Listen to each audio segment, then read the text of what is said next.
Good afternoon, everybody. How's it going? It's Sunday, and we're back with the chat. And I'm, as you can see, glorious sitting outside.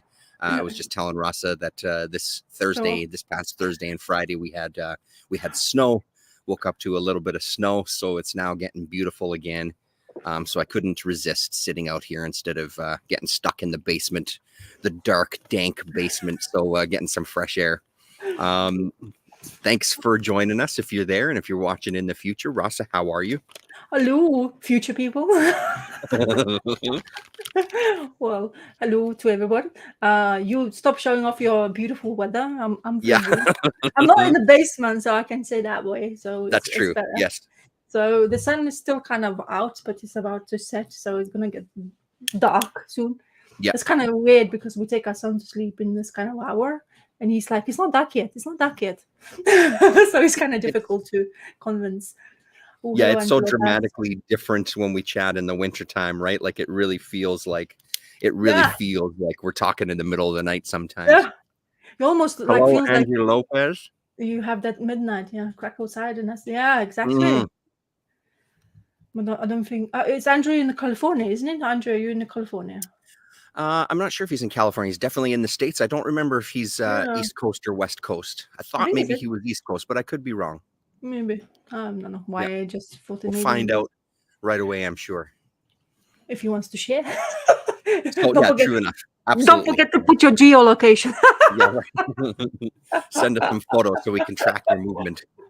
Southern So California. Okay, yeah. yeah, see, I was right. Hey, Mhm. I see. I listen. Mm. Yeah, so I bet Southern California doesn't complain about the weather anymore, I Yeah, presume. right. I mean, that's what I always think. I'm never look at that.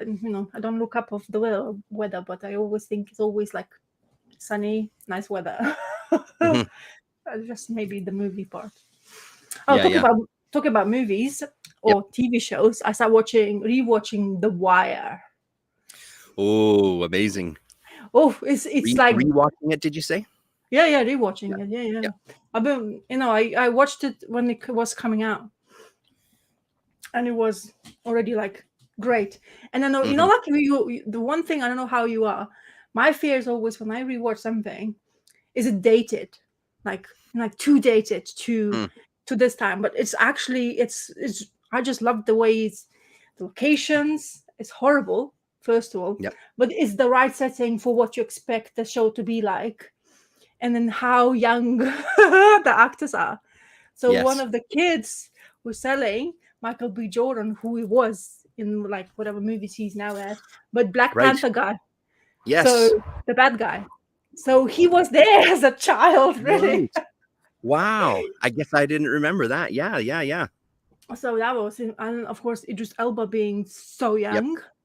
Mhm. And of course, a couple of Englishes. And I've never, honestly, I don't know when did it actually occur to me, because when I watch TV shows, don't really do research.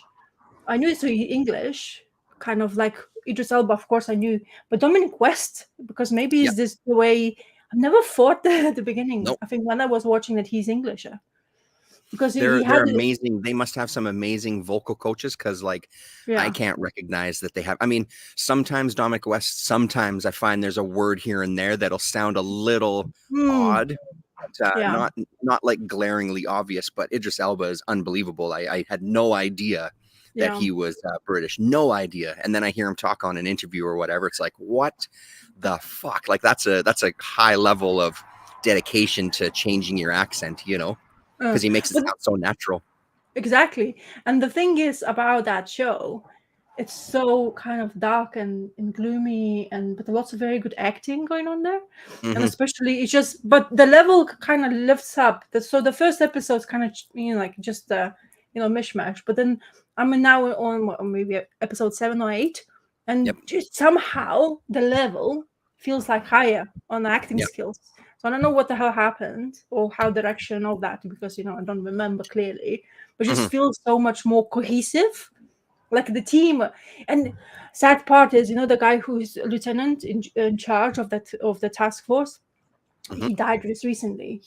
Oh, right. He got what, heart attack or something, like way Hmm. like British. Yeah. Yeah, yeah. Exactly. That's how it goes with those.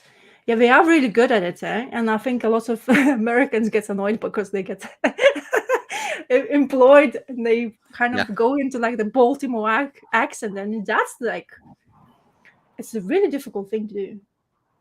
He's also just an amazing, like, just for, Yeah, I mean, there's so many amazing actors in it, but again, like Idris Elba, his character is so good. I mean, that show is, yeah, it's top-notch writing, man. Like, it's really a phenomenal series, and every season is just better than the last, it feels like. yeah, yeah, yeah. And One I of the really best like, shows out there for sure. and that guy D. I don't know Yep. the name of of the actor, but he's really good at the beginning. He looks like like quirky kid, but then he's like, I don't know. He's okay. He's first of all a murderer. Spoiler alert if you haven't seen Over the Wire, or do you know who I'm talking about? But so he's kind of like on level already you're supposed to be. He's like this gangster, he's protecting himself. I'm shoot this guy, just protect. But afterwards you realize it's not really okay with murder. It's like, what the hell is wrong?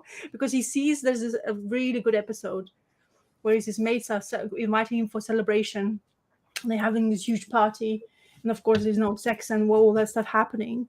And then he goes into this, sees this girl basically dead, and the way his face is in Right. shock.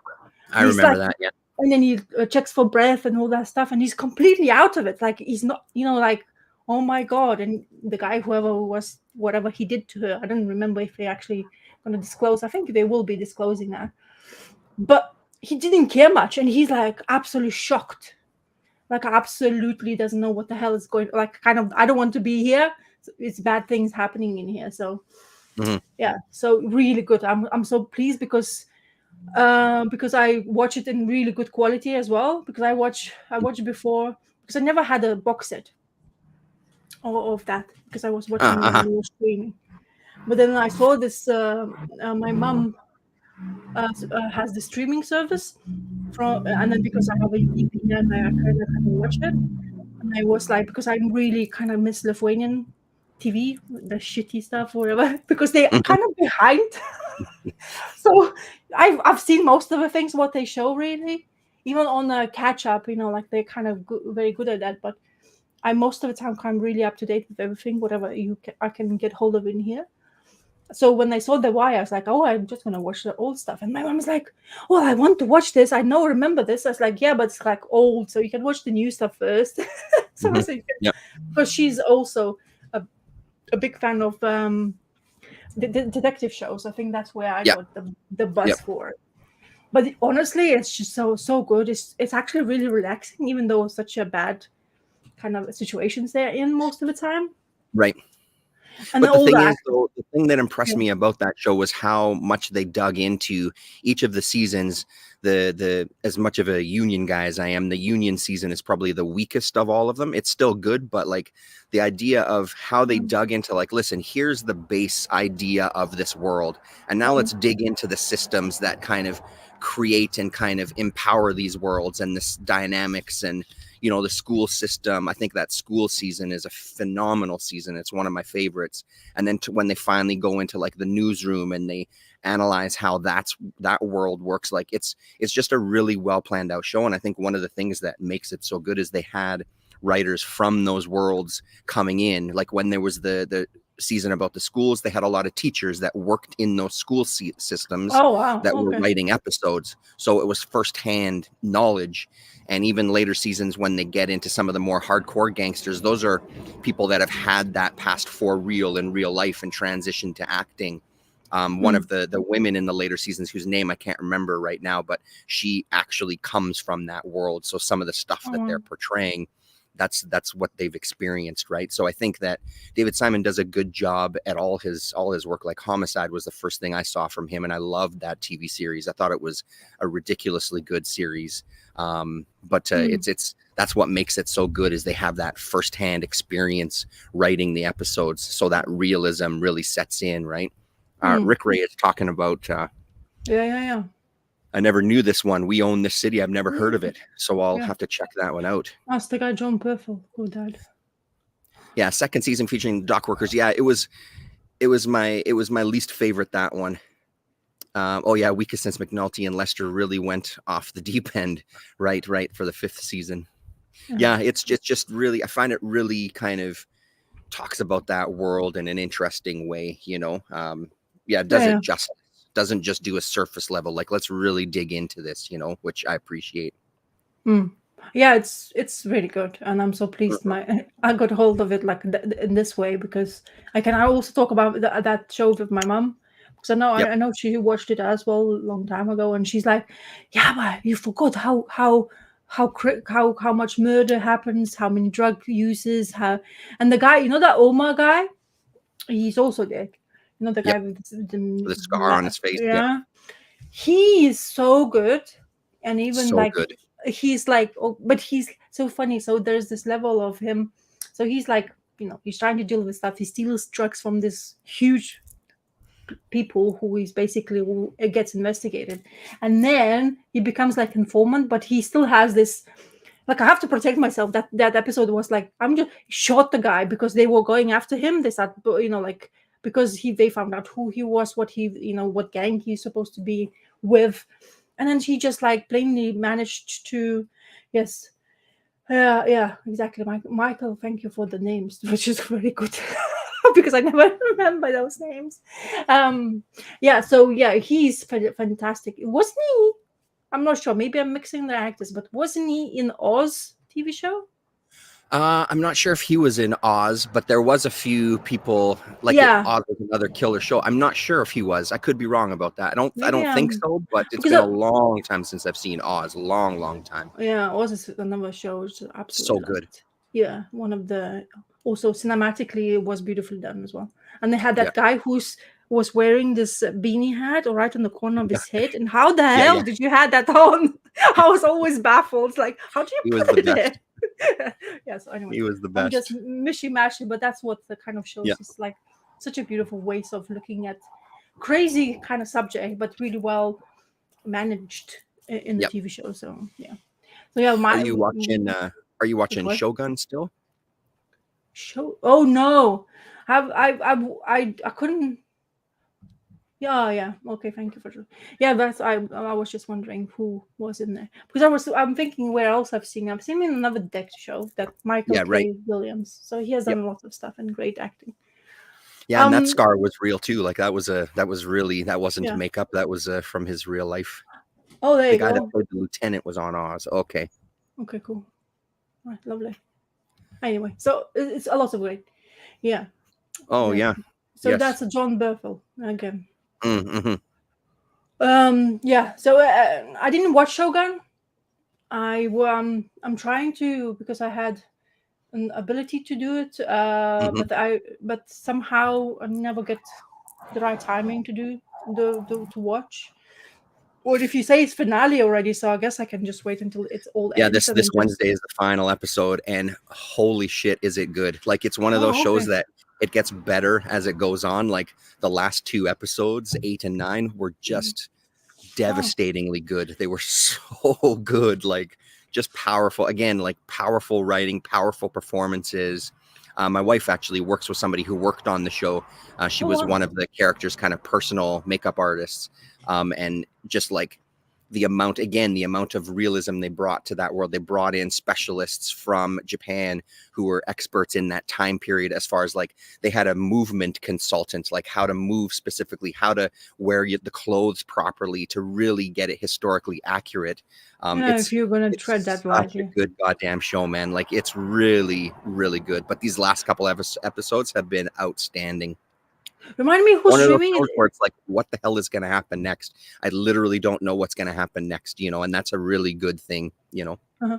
Remind me is it Netflix? Is that Netflix show, No, or that's is it? on Disney. It's on Disney Star or whatever it is, that the adult Oh, side of Disney Plus or oh, whatever. that's So, okay. That's why I'm not watching it, because I don't yep, have Disney anymore.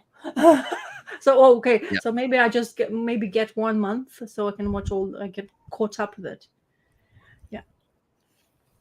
Yeah, I never watched Game of Thrones, but I get that impression too, that it was that level of kind of like political drama to some degree, of like power and things like that. And so, but I never got into Game of Thrones. Not that I wasn't interested, I just never got into it. I would like to watch it eventually, but Yeah, I've watched the Game of Thrones to the all of it, and that Red Wedding was my favorite episode because this is the most Okay. shocking one.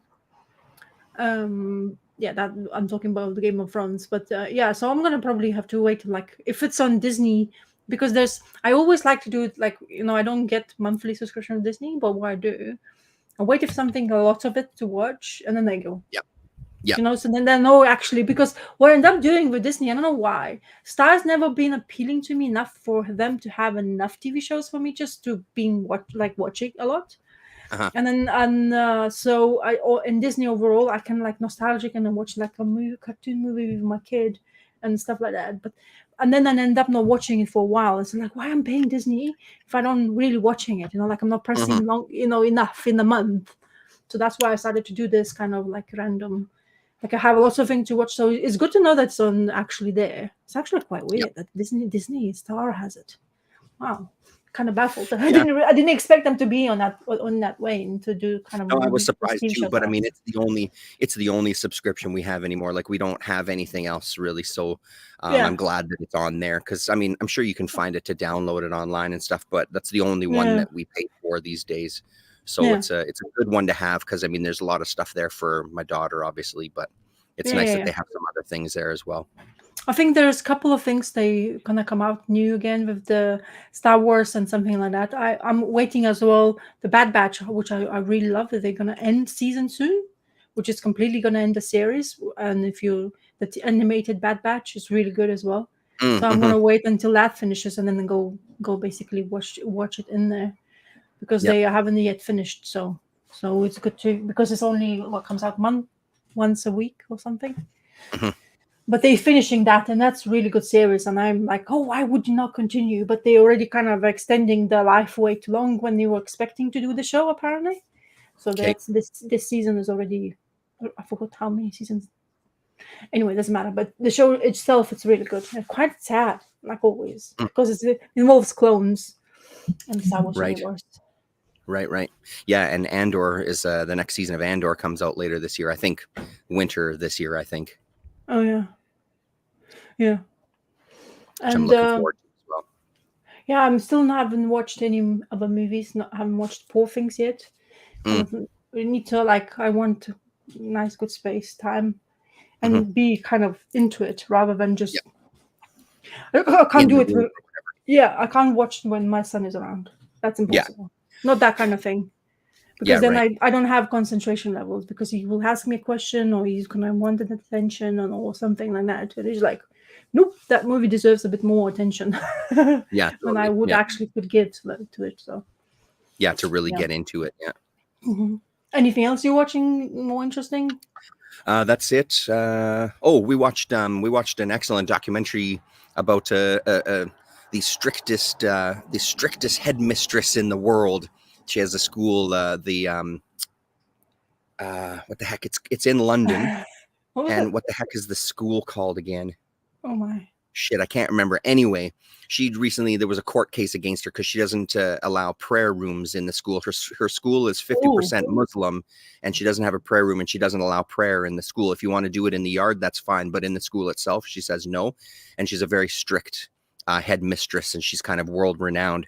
But it was an excellent documentary. So she won this court case recently, so she's been back doing the rounds on some YouTube channels and things. So we watched the documentary. We bought it online for a few bucks or whatever it was. It wasn't that expensive because we were really curious to see what all the hype was.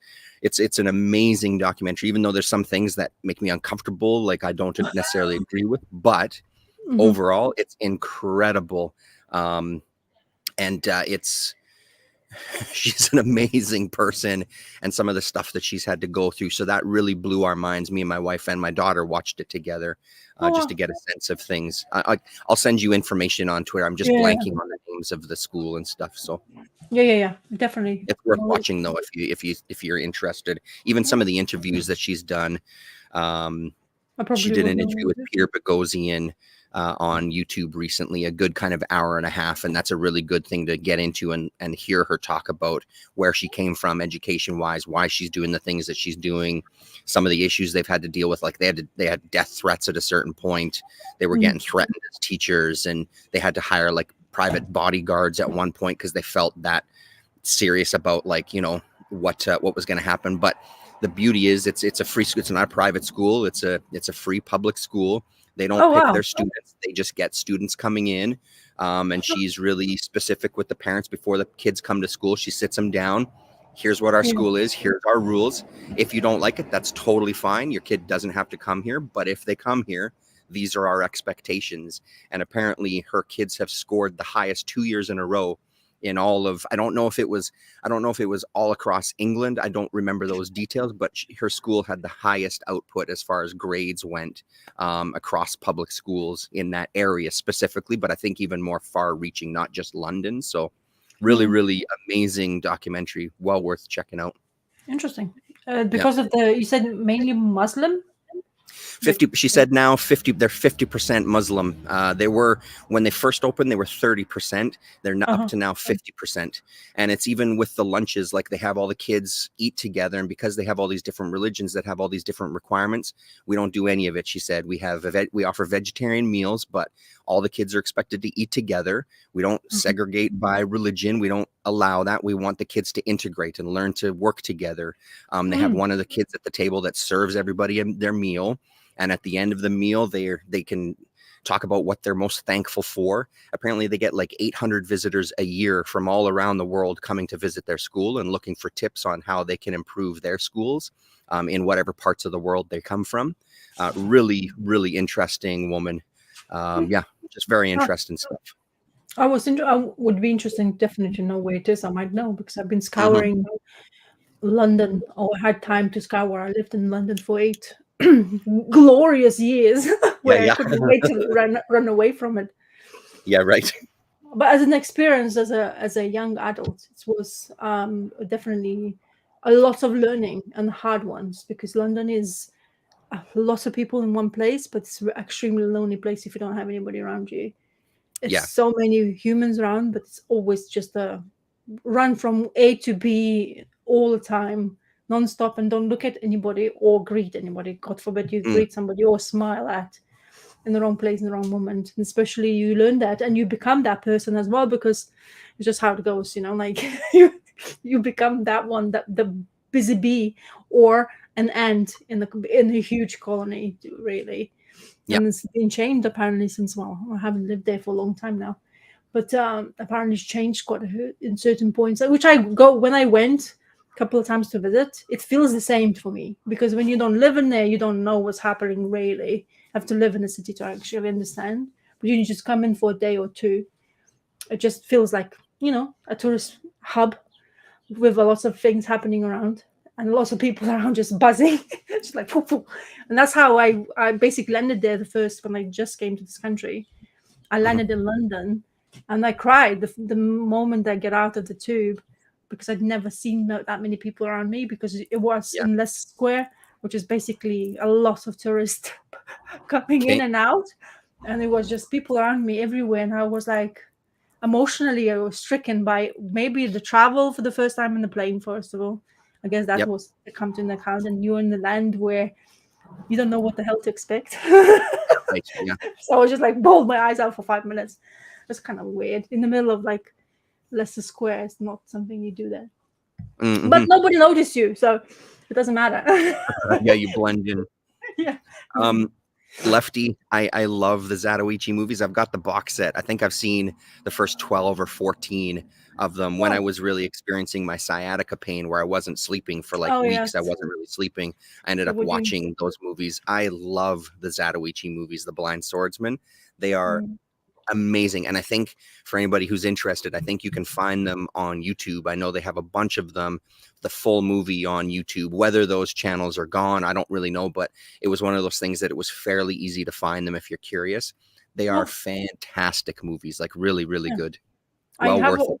I was doing research. You keep on mentioning, and you guys keep on mentioning about Zatoichi's, and I might have watched one randomly, but I don't know if I picked the right, because I know I've fallen asleep. Not that because the movie wasn't interesting. Yeah.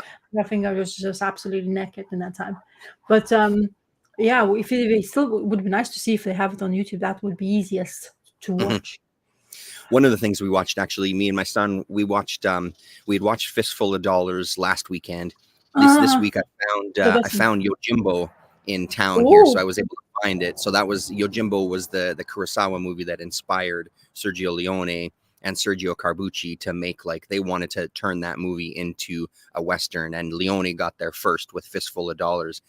I haven't seen Yojimbo in a long time, and because we'd just watched Fistful of Dollars, it was amazing to see how much they took and borrowed and from Yojimbo. It's incredible the amount. Like, Yojimbo is played a little more comical, like there's a little more kind of comedy in it. But it's still a really, really good movie. It was really cool to see again, actually, after all this time. And the thing that I found was it had there was a sequel. I didn't know that there was a second movie with the same character, so that's part of this set as well too. So next weekend we'll watch the part 2 or whatever. So, but Yojimbo was great to watch again, especially if you love westerns, to see where it all originated from. I mean, it's a western. It's a samurai movies mostly are westerns because it's a lone swordsman going town to town. But this one, you can see it's so you can see why it influenced the westerns and how it influenced the westerns.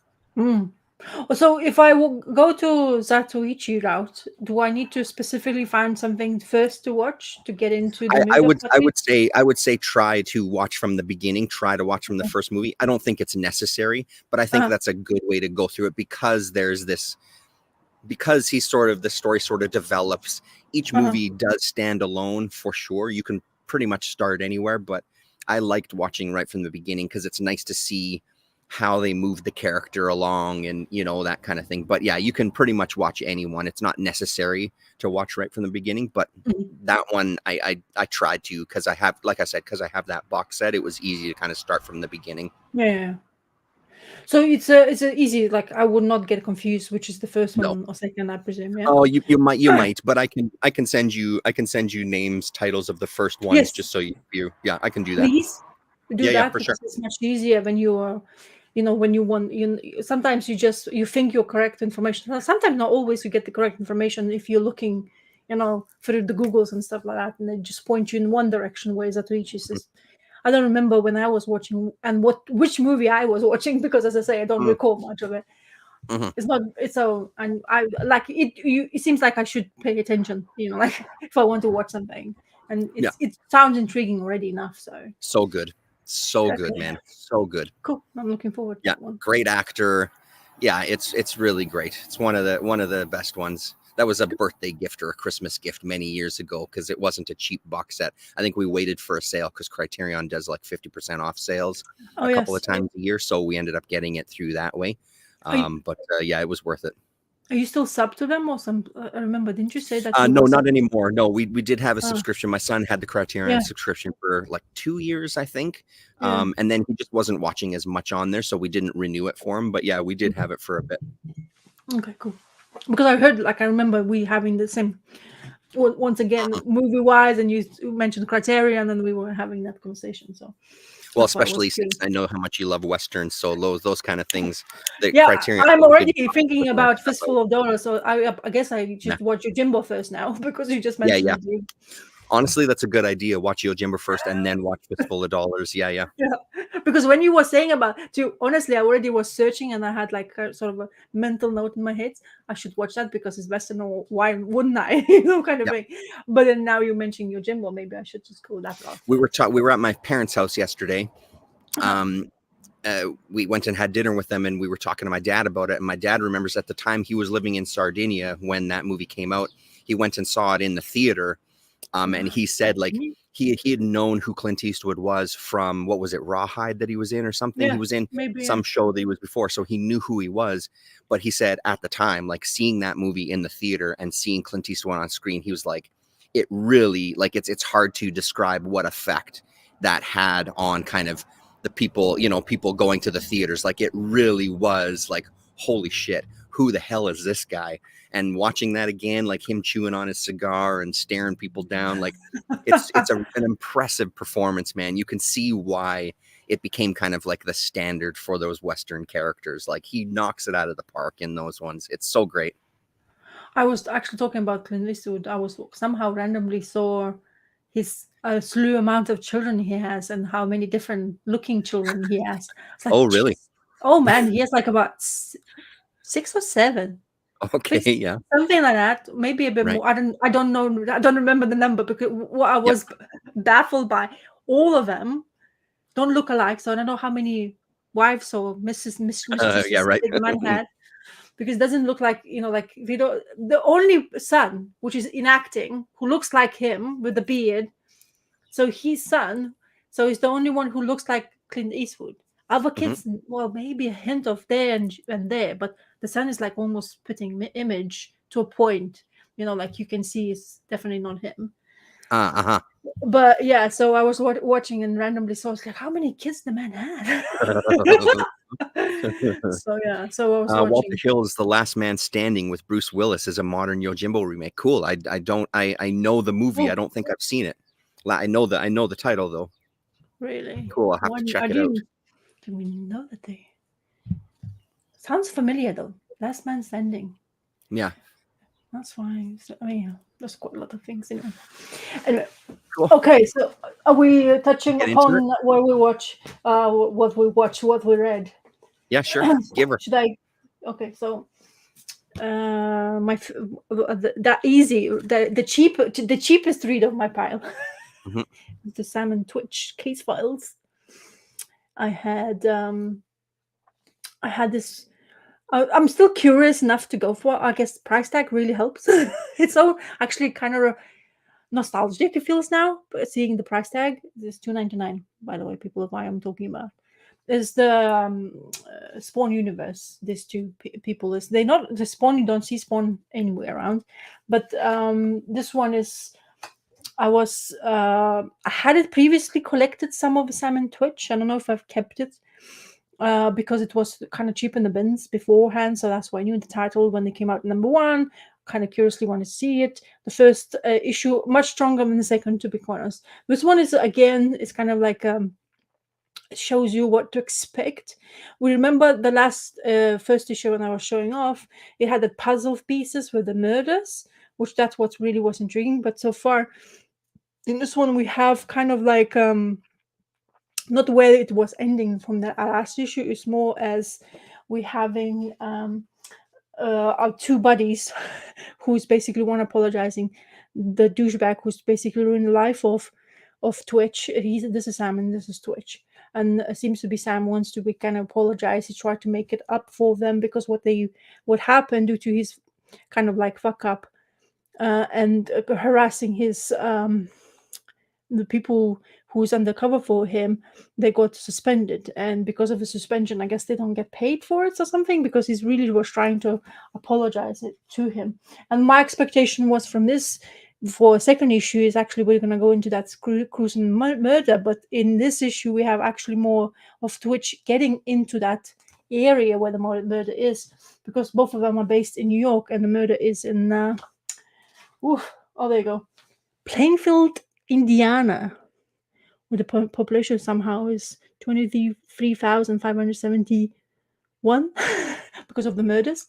So we killed 5 people. So I think it's a lot of playfill, like information in here where you need to get going on.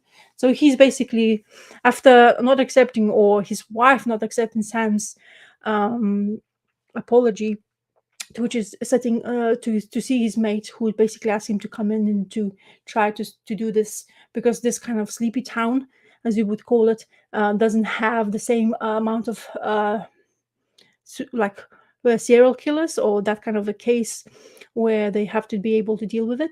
So they had asked him, more experienced detective, to come and help them. And that was just a setup. So you have introduction. It's quite a mild issue, to be honest. I wish there would be more. That's why I said this felt a bit disappointing to me.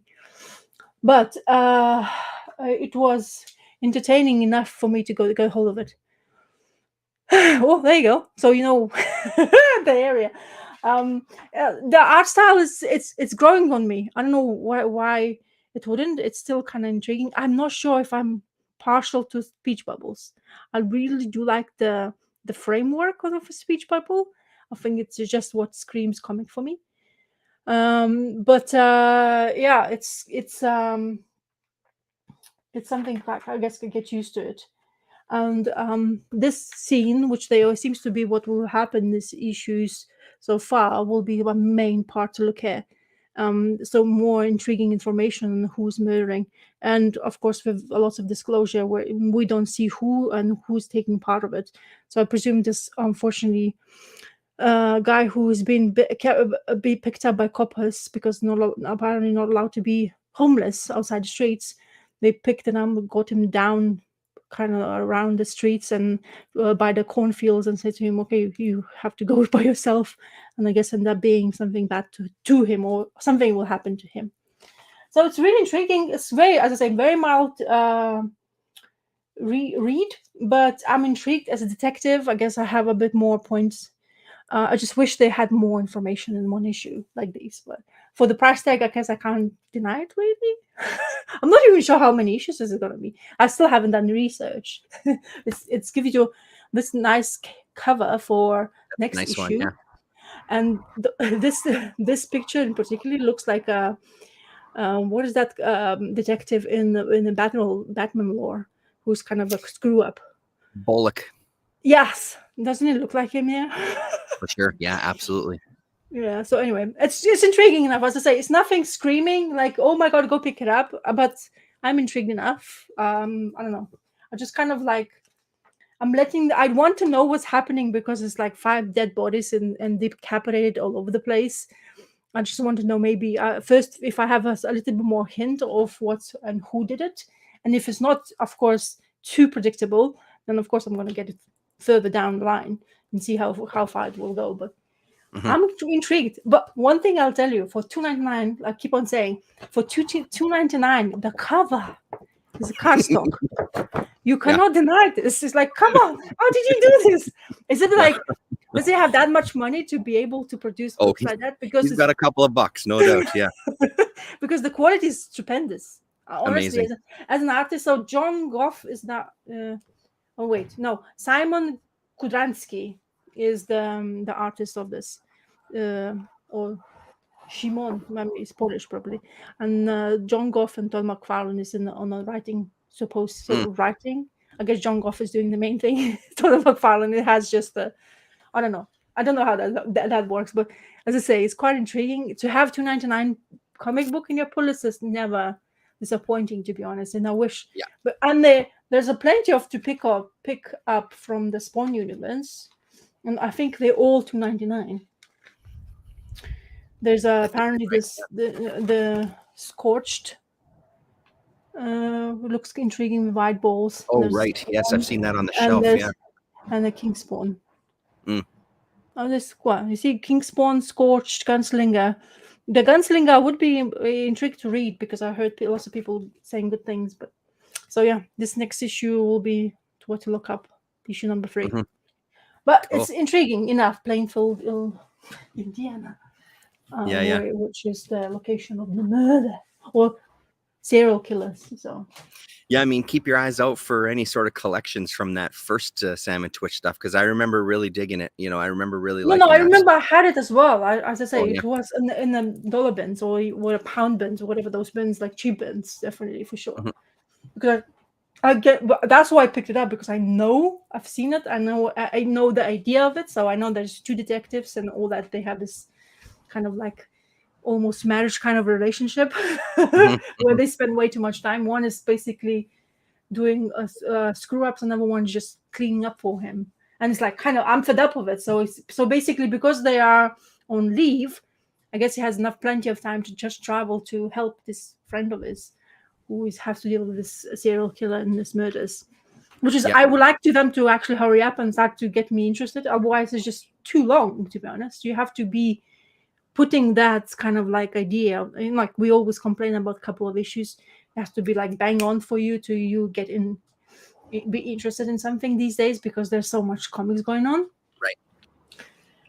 So well, and I mean, if you're going to do a monthly book, like the issue has to grab you. You know, if I got to wait another month to read the next issue, the one that I'm getting has got to give me something like satisfaction, and then also something to get me coming back, right? You know, like. Well, those couple of invested in it. And pages is intriguing enough for me to like, okay, I'm actually not. It's intriguing enough because there's mystery. Okay, so you first issue you have that puzzle kind of couple of pages with lots of dead bodies, and then you have this in this issue you have that guy, who's been dropped off because, again, apparently you can't be homeless in the city center, I presume. And they picked him up and shoved him down the street and say, okay, from there you go wherever you want to, but not the right direction kind of thing. And then he gets stopped this saying, oh, do you want me to help you? Where are you going? And he has the destination where he wants to end up in, but I don't think he's going to end up anywhere. Looks like it's gonna, because there's a scene which I didn't show you. The last page is kind of a bit intrigue. I didn't show you intrigue part, but there is the scene where there's one panel where there's something happens to him. So, well, you can't see the scene; it's just in the van. But there's a, the speech writing where he's like, "Oh, okay, we're definitely not gonna be alive next issue." Crazy. Yeah. Well, as I say, it's easy for me to just plainly leave it there. I'm kind of the curiosity is there for me. Yeah. And it's good it's not £5. Like if it would be a $5 a comic, that never would sit with me anymore. That would be just, I wait for the trade and I will be curious enough to do so. Yeah, I mean, and what I usually end up saying is, that's the reason why Jared Osborne's getting Spawn, because it's $2.99. Not that he's necessarily loving the book, but he's getting it because it's $2.99. It's and you kind of want to that price. You do want. I kind of want to support that kind of part of, if they sell, surely you are, because I heard now. I don't know if you heard or read somewhere that they're saying that comic book sales for the last year went quite. Oh, I didn't read that. No. In the comic book shops, they were already complaining, saying that there's not enough sales because of the price tags on the comic book itself. It's very high now. So lots of there's a slew of choice. But first of all, comic book shops needs to choose the right thing now, because not everything sells, and you don't want to end up with a stock. Like we all know that. Yeah. And another comic book which we're gonna spoke about, which I was thinking I'm not gonna find it. That would be the case, because these days buying a new #1 issue, if it gets attention, you can't get hold of it really. Yeah. For 2 weeks later, it's not gonna be their #1 issue on the shelves. Yep.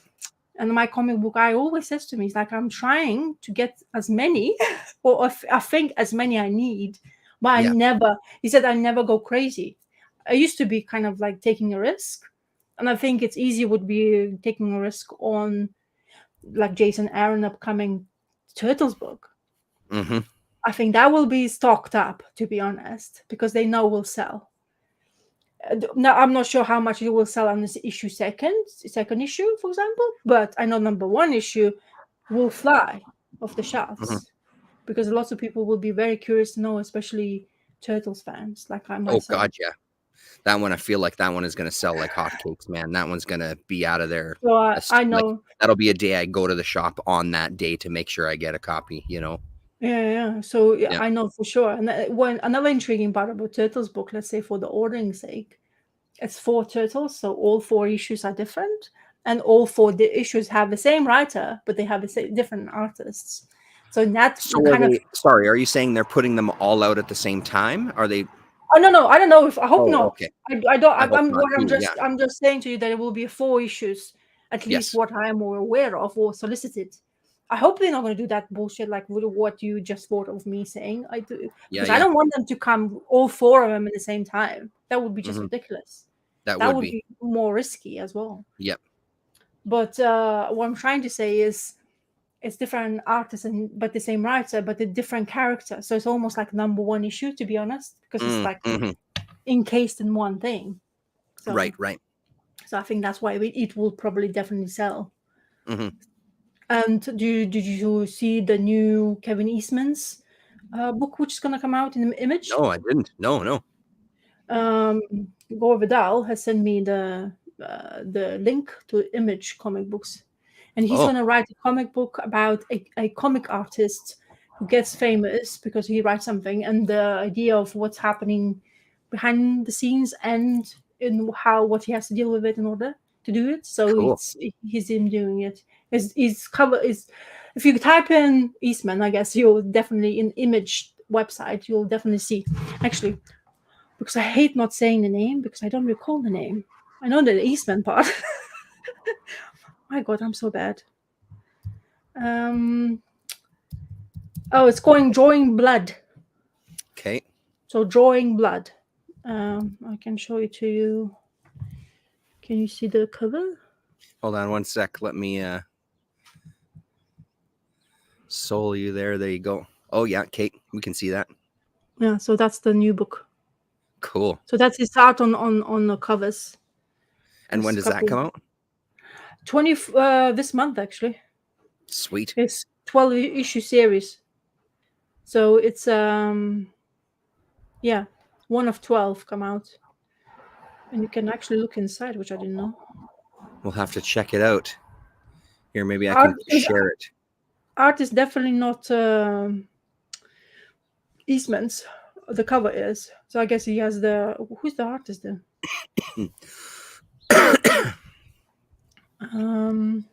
Let's see. Troy Little and Ben Bishop. That's what the name... Oh, there you go. Here you go. Here's some... yeah, there you go. You got it. Things. There you go. So that's the new Eastman's work. It's going to come out. Look at that cover. Oh, yeah. But that's, you know, what is inspiration from. You don't have... You know the guy who's sitting in the drawing board and drawing himself in the mirror? Looking himself in the mirror and drawing himself in the... That's basically that. Yeah. Mm-hmm. Is that an interior there, maybe? Yeah, Launches new comic series. Yeah, there you go. Yeah. That's the guy. And then there's but the if you go to if you go to Image Comic Books, you can actually see inside pages. They actually give you a choice. Yeah, interiors. Yeah. No, go there. Visit. Whoops. Oh, it doesn't Image matter. Comics. Yeah. There you go. There you go. Go in there. And scroll. So it's 24th. There's your Sam and Twitch. That's this week. I'll type in Eastman or next week. There you go. So yeah, now and says there, look inside. Press look inside. No, not that. Yeah. There you go, and press the... There you go. You got it. 7 pages. You can see inside. Cutting some lines there. Cutting some rails. Oh, is that what you call it? Cutting some rails. Oh, man. It's too good. It looks good. I like the coloring. Yeah, it's a bit plain on the backgrounds, but you know, you don't... It's modern arts. There's murders happening. Okay, that's intriguing enough. Oh, man. Is it mean I have to pick another? Oh, my God. No. What? So I need to color... $3.99 cover price. There you go. That's so Kevin Eastman, David Avalone, Kevin Eastman doing art. It's a reprint? Lefty, what do you mean? What, did he came out before? Or does it say reprint? No, Lefty says I think that's a reprint. Oh, okay. So let me stop sharing. There we go. Oh, yeah. Okay. Interesting. Yeah. It says like brand new, but maybe he's done it before and he has a new publisher. Maybe. Mm-hmm. So does that mean that Eastman is gone from IDW, or is just that he's going somewhere else to do something? I mean, probably freelancing, right? Like just doing stuff all over the place, you know? I still keep forgetting that Eastman was editor of Heavy Metal. Mm-hmm. Yep. That just doesn't, you know, like I always see... Only thing I think of Eastman Turtles. Yeah, he bought it a long time ago. Like he had bought it a long time ago. Does he still own it now? I'm not sure if he still owns it now or not. Oh, I don't know. I say that as I pulled Drawing Blood from the dollar bin over 6 months ago. Oh, okay. Well, there you go. So maybe I don't have to buy it. Maybe it's something that was out. Was it an Image? Was it Image there, Lefty? Or was it maybe another company that's now come over to Image to do a reissue of it? Oh, that's kind of cool. I'm not sure if I want it now. Wait for the dollar bin. Well, you look for dollar bin because you actually have shops around you, and then that's true. Yeah. Keep an eye out for it. Well, because if I can save $1, like you say, it's always good. Absolutely. Yeah. Well, and if it's in a dollar bin, it's probably also in a 50-cent bin, and you know, like. Yeah. You can find it one place. Chances are it's cheap in many places. He said he'd take a look. Okay, cool. Thank you, Lefty. Yeah. So I'll start on this one this week because it's pretty intense. So we don't end on this note. I've read a lot of like dark, intense books in my life. So recently I got a couple of books from a local guy, Derek. Shout out to Derek. And this was one of them. Andrew Vax Hard Looks #1. It was a 10-issue series from 91 or 92, March 92. Nice. That looks Holy cool. shit. This is Bad. dark, dark, dark, dark stuff. Like, I cannot stress that enough. This is not a happy, this isn't a happy world. These aren't, there's no good characters in any of these. So I guess in the 90s, Andrew Vax, somebody had contacted him, the guy who kind of put this together. Let's get proper credits here. Jerry Prosser is his name. They have a write-up at the end where he had contacted Andrew saying, hey, I'd love to adapt one of your stories to comics.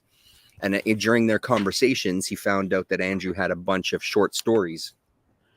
So he said, well, why don't we try to do an anthology? So we approached Dark Horse and they said yes. So it came out 10 issues. They had a whole series of different artists. In this one, we have Dave Gibbons doing art, Tim Bradstreet, Rick Magyar, Jerry Gianni doing art. Holy crap, man. Like, I know that Vax is a prose writer as well. I think he used to be a lawyer. He specialized in a kind of advocating for exploited kids and sexually abused kids and things. I think he may have had some of that experience as a child as well too. I'm not 100% up to speed on Vax's life. He's dead now. Him and Jeff Darrow were friends because they worked on some stuff together. They did a Shaolin Cowboy together, like a book kind of thing where it was more prose that Darrow was doing illustration. But these are some exceptionally dark stories in here. It was a fantastic read. I'm curious to read more, but like, you know, it's very much comes with a warning of like, if you don't like dark material, this isn't a book for you. There's one short story here that's kind of just the text.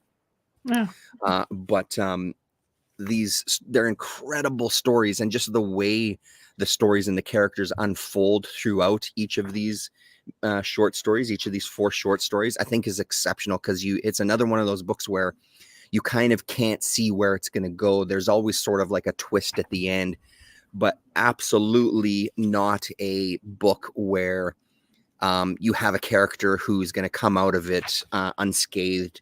And I think that's what's so interesting about it, is getting into this world. Even if you're trying to do good in this world, you do end up getting corrupted a little bit. This final story here was one of my favorites. I love the art style. Hostage. So it was art by Jerry Gianni, letters by Pat Brousseau, and it originally appeared in New Crimes #2. And this is a really great story. Just this there's a hostage situation, and the hostage negotiator, we start talking about his past. He was in Vietnam, entering the police force, and the problems that he had. Eventually, he was told that he could no longer carry a gun because of kind of his violent actions. So now he's a hostage negotiator. And this is a story of him kind of entering that situation where he's going to try to save someone. And the twists and turns are left me kind of stunned by the end of the story. I was kind of in shock a little bit, the way that it sort of turned. I won't spoil anything, but it is some dark, intense books. I've never read any of Vax's prose. I do have 2 issues of a series he did called Cross that I got from the same guy as well, just 2 random issues. I won't read those until because I think it was a 6-issue mini series. So I'll wait until I get the other ones to kind of read it, because I think I got like issue 0 and issue 3 or something. So recommended, but with a warning that, you know, like I said, pretty dark subject matter. But I really, really liked it. Just kind of portraying a world that obviously he had some experience in, or at least knew people who were in that world as he represented them, and with his advocacy work and stuff. So if you can find that, I would say absolutely give it a try. Like I said, 10 issues. I'm sure there's some Darrow in there as well too. I know that he did at least one cover for it. Yeah, it's a great Bradstreet cover there. Oddfellows thought. Hello, Travis. Hello, Travis. It's a really, really great cover. But man, what a powerful book. I'm definitely curious to learn more about Andrew Vax. Like I said, I just don't know enough about him. Hello, Lord Tatman. I think we also had someone else. John's Comics with Kids. Hello, how are you? So yeah, he So said yeah, he. a really nice little score. But man, oh man, I read that last night Uh, when everybody else went to bed. I came downstairs and started flipping through it and started reading it. And it was like, geez, Louise, maybe I needed some daylight to read this book. You know, it was pretty intense, pretty heavy. so sometimes just hug you. The sun just hug me Yeah, while right. reading. Yeah. So you only read one issue? Do you have all 10 issues? No, I don't. I just have this one. This is the only one that I have. So Oh, it's on my okay. list now to kind of keep my eyes out So for. trade paperback is out. There's free printings of it as well. By Oh, the way, sweet. Well, that's I good was to know. I was doing a bit of research while you were talking, and I was looking up and seeing. So yeah, there's quite there's a collected you can get, like as I say, 10 issues. Somebody has it. If I checked on eBay, otherwise it's £7 a pop for comics, so it's quite a lot, Mm, to be honest. hmm It must be because 1992, even 92's, some of these obscure kind of titles, especially on Dark Horse, is not very easy to get hold of. They actually Yeah, produced true. quite good titles if you found them the right way, kind of thing. Hmm So, well, it looks very good. The art style inside, oof, it looks So fantastic, good. and a Yeah, nice it's and panel work. it's nice having a variety of styles too, right? Like it's nice that Yeah. there's, and it's also nice like the short story format is so rewarding when it's done well, right? And this one, like there wasn't a dud out of all the, I liked every single one of the stories. There wasn't one that was just shit and three good ones. Like they were all really, really good. Also, he produced the book first, and yes, so he So it produced the was book. apparently, like I said, he had he had a whole bunch. Like once this guy started kind of talking to him, he was telling Mhm. me, he's like, listen, I've got a million short stories that haven't been anywhere. So that kind Uh-huh. of spawned a let's start working on something. And then a bunch of artists apparently came, and writers wanting to adapt some of his stuff started coming to them saying, hey, I want to Oh, contribute to this. And that oh, kind okay. of made it an easier sell to Dark Horse. Here's what we have already. Here's how many stories he has. Here's a Uh-huh. list of people that are already saying they want to work on it. So that made it an easier sell to Dark Horse at the time, I imagine. It's a nice little write up in the back. And then they do just a brief bio of everybody that's in this issue as well in the back matter. So really nicely put together. And again, like, every time you go to the bins, I'm sure I've seen it around before. There was a Darrow cover that I recognized. Oh, But it's not one that like, it's not one that I've specifically looked for, but I do recognize a couple of the covers. So now I'm zeroed in on it now. So it'll be the hunt is on for the rest of them. uh-huh. Cool. I am Yeah. really, as I say, I looked it up already. But if it's that kind of harder material, kind of like I'll wait for you to maybe find it and finish it, and then let me know. Yeah. Yeah. Because if you say that it's a bit too much, Oh, so it's like, oh, what my brain would say. yeah, And yeah, I'm yeah. like, be careful. Yeah. Oh, No, I was it's watching. dark. It's definitely like bleak, and at least this issue. I'm assuming that the rest of the issues are the same. I can't imagine Yeah. that his writing will change dramatically for these stories where you'll get a happy story, but it's pretty dark matter for sure. And talking about the Eastman stuff, Lefty found it. So it's six Oh, months he ago. did. Yeah. So look at Lefty's Comics up. 2019, written Yeah. by Eastman, Yeah. art by Ben Bishop. Yeah. There you go.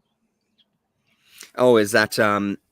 You're talking about. that one of X's characters there, Lefty? Yeah. I think that's what he was talking Hmm about. And there you go. So I don't know if I want that Eastman supposedly new book. Yeah, right.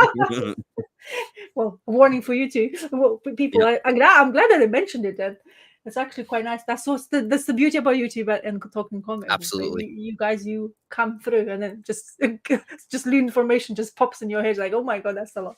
Yeah.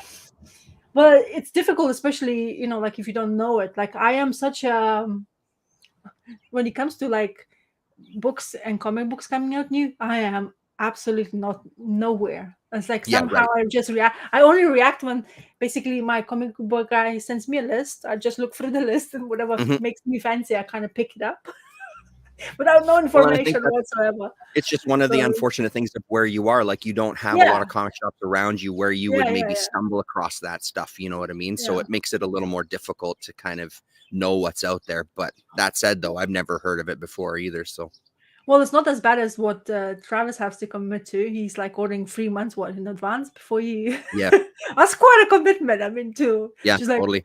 whatever is good. Are you sure you like, like, it's good that he's such a fan of comic books and he's ordering the way he Or does? Spiro in New Zealand, right? Like he was in the Yeah. same boat where it's like, dude, there's nothing. There's nothing here. Like I've got to order even Yeah. like back issues. I've got to order them from the United States, basically. Obviously there's other, but that's where he was kind of ordering stuff from, where it's really isolated from anything, even anywhere close. I wonder why wasn't he? I mean, I don't know what kind of communications does New Zealand have with Australia. I know they're not really like best friends anyway, but I know Australia has had, as I remember in those times when I was watching, oh, you could actually explore more comic book channels. I remember Mhm. I was always passing by some shops which like videos which they shops from Australia, actually, Australian shops would have comic books. So I'm Mhm. wondering that's why. Yep, 3 issues before I can drop to something. Oh my Yeah, god! And you just have got to to commit. pre-order that much kind of thing, commit to that much before you can kind of make a decision. Yeah, that's a Yeah, commitment for sure. yeah, yes. But at the end of the day, I guess it's the services which is a bit cheaper. I presume Charles. I think he used to say that Yeah, in your right. videos. If you want Eastman, If I you would want say, Eastman, I would say pick up the Last Ronin and After series. Yeah, I'm yeah. still looking to kind of have enough money to kind of buy that Last Ronin collection. I have seen it around, although I'm seeing it around less and less these days. Oh, is It is it? selling out even around here. Yeah, I mean it's Turtles, it's Kevin Eastman, like that stuff is popular. It's Sure. Turtles evergreen. are. It's always going to Yeah. sell. Look at this Ah. guy, Mr. AFPC. Praise be and good tidings. Hello, welcome. Nice to see you. Yeah, it's Turtles isn't great when it comes to aftermath of them picking like back issues of Turtles. I've never seen like like when you like when I used to go to comic marts. I always thought there will be this a moment where I'm gonna just open the like you go in the box and there will be like just turtle books. Never happens. Right. Surely like one or two random issues inside, Mhm. but or of course very pricey ones on the wall. But never like back issues like available for you just to scramble and pick it up. Like if I Mhm. would miss on those, like that run I'm doing now, I committed in so much time into which 150th issue, which is coming out, Yep. and it's $10. Oh man. I was like, no, dude, don't do this to me. That's a lot of That's a pounds. lot of money. Yeah, that's a lot of pizza you could buy for that. Yeah, well, not that much to be honest. I don't know how much Yeah, pizza yeah. you I was guys trying to have, keep but it Turtles related somewhat, but yeah. yeah, true. But yeah, it's 10 pounds or $10. The price tag. It's gonna be hefty, I presume. I never they would do, and this price tag if it wouldn't be more than enough pages for him to. I don't know what the hell they're gonna do with it. I'm actually. It doesn't feel the way I'm reading the series. It doesn't feel like it can end in one issue. To be honest, it doesn't Mm, feel like that. I don't know if it's an ending either. Maybe you guys can correct me. But as a fan of turtles, I don't do that much research. It's kind of funny. mhm, mhm. Mm. Oh, We're talking Turtles. Archie's TMNT Adventures are also great fun. Yeah, yeah, yeah. We always talk turtles. yeah, We yeah. can. Always, yeah. It's always the way it goes. Yeah, it's always good. Okay, next thing on Yeah, my give her agenda. So this one is with a change of artist, and I'm talking about change Transformers. of artist. What the hell? Yeah, Darren Warren Johnson did first 6 issues. So first Ah, trade is all him writing and drawing. But in this issue 7th, which is his cover, by the way, and there's a slew of covers of choice.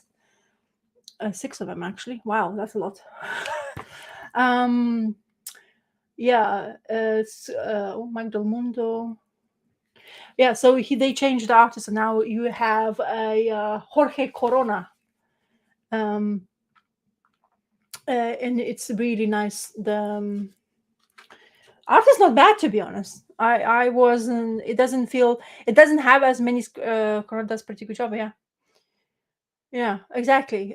So the color scheme is really helps. I really liked it. So there we have still Mike Spencer in colors, which is going to help them, I presume, to have the same kind of feet.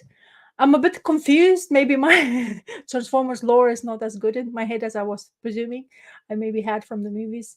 Because as I say, I have not originally read any Transformers comic books. So so I'm gonna probably sound very stupid to people who actually read Transformers. So is it Soundwave a doppelganger of what's the main guy's name? Sorry, I don't know what I'm talking about. Optimus Prime. Yeah, because he looks I don't basically think he is. Is Soundwave the guy that transforms into like a Walkman or whatever? well, yes, but he doesn't. Does it? It does look like he has the same helmet. Okay, I'll show you the picture of Soundwave. Kind of like you can see in here. Look, come on, it has the same helmet. Yes, it doesn't have Right.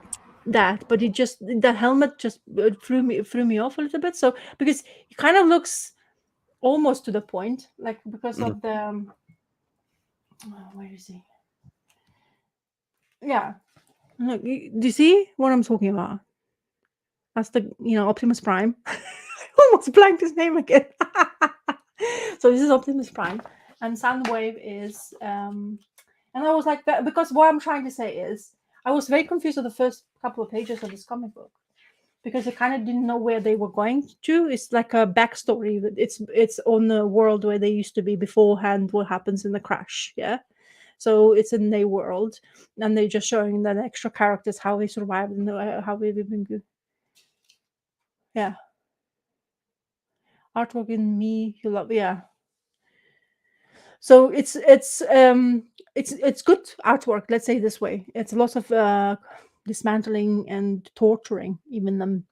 But it's continues back forth in the future, and then Soundwave basically took over the Septicons charge. He killed a guy for doing that, so he's kind of like pissed off at everybody. He doesn't Nobody knows how to do it, and he just basically absolutely tormented him to part. So it's lots of actions once again, and I really enjoy it. As I say, maybe I'm not saying much of a storyline because, as I say, I was a bit confused to what is happening to a bit until the win of the battle and everything. He basically inserted his hand inside, ripped things out of the guy, and basically make make nothing of him. And then we're back to having our human girl conversating one of the things, and she's basically telling her backstory, how she became, or she was warning the girl to not being so angry, that anger is not always all solutions to your answers, and most of the time if you use anger for your uh, kind of drive move forward, usually there's some consequences you will not like to see yourself into. So there's lots of things happening in this way. And don't get me wrong, I'm not basically mentioning much of a storyline inside. I'm just kind of scrambling in my head to understand properly what it is, but I'm still enjoying it. And thankfully, the artist, this Corona guy, is doing the job. But yes, it doesn't still have, I mean, it looks really good, but it doesn't have the same feel of Warren Johnson's first 6 issues. It has similarity to it, but it's less movie kind of thing. He has more scratch lines, maybe his panels are a little bit more faster than Kronos is. And then also intriguing part. So it's a bit of a like well, not a bit. It's a spoiler alert. So in order to Optimus Prime to survive, one of the humans basically was ingested by him in order to give him life force. He needed to be surviving the battle, and now he's Prime has this weird um thing like thoughts or memories. So I don't know if that's going to take place inside this universe. I don't know. Never recall seeing any of it in the Transformers movies or something like that that would happen the way they need to survive in order to get that power back and revive them themselves and have this great fight, which is going to happen anyway. But yeah, it's intriguing word enough, and this pages extras is very cool to see how much people are loving. And of course, there's other universe part of the and the John universe. But I'm looking forward to seeing what Transformers next going to be, and I'm not sure if I'm going to continue further, but we'll see. Yeah, it's lots of hype. To be honest, our first 6 issues or the first trade is which is out already. You can pick it up. It's really good.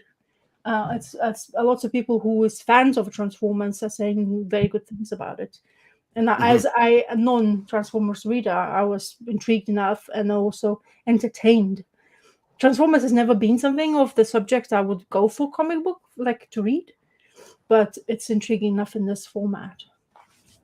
And storyline so far is intertwined, and there's those mysteries which I've been telling you about. Optimus Prime having memories of the persons who basically killed themselves in order to make him live. If that's going to be part of the storyline, is kind of intriguing.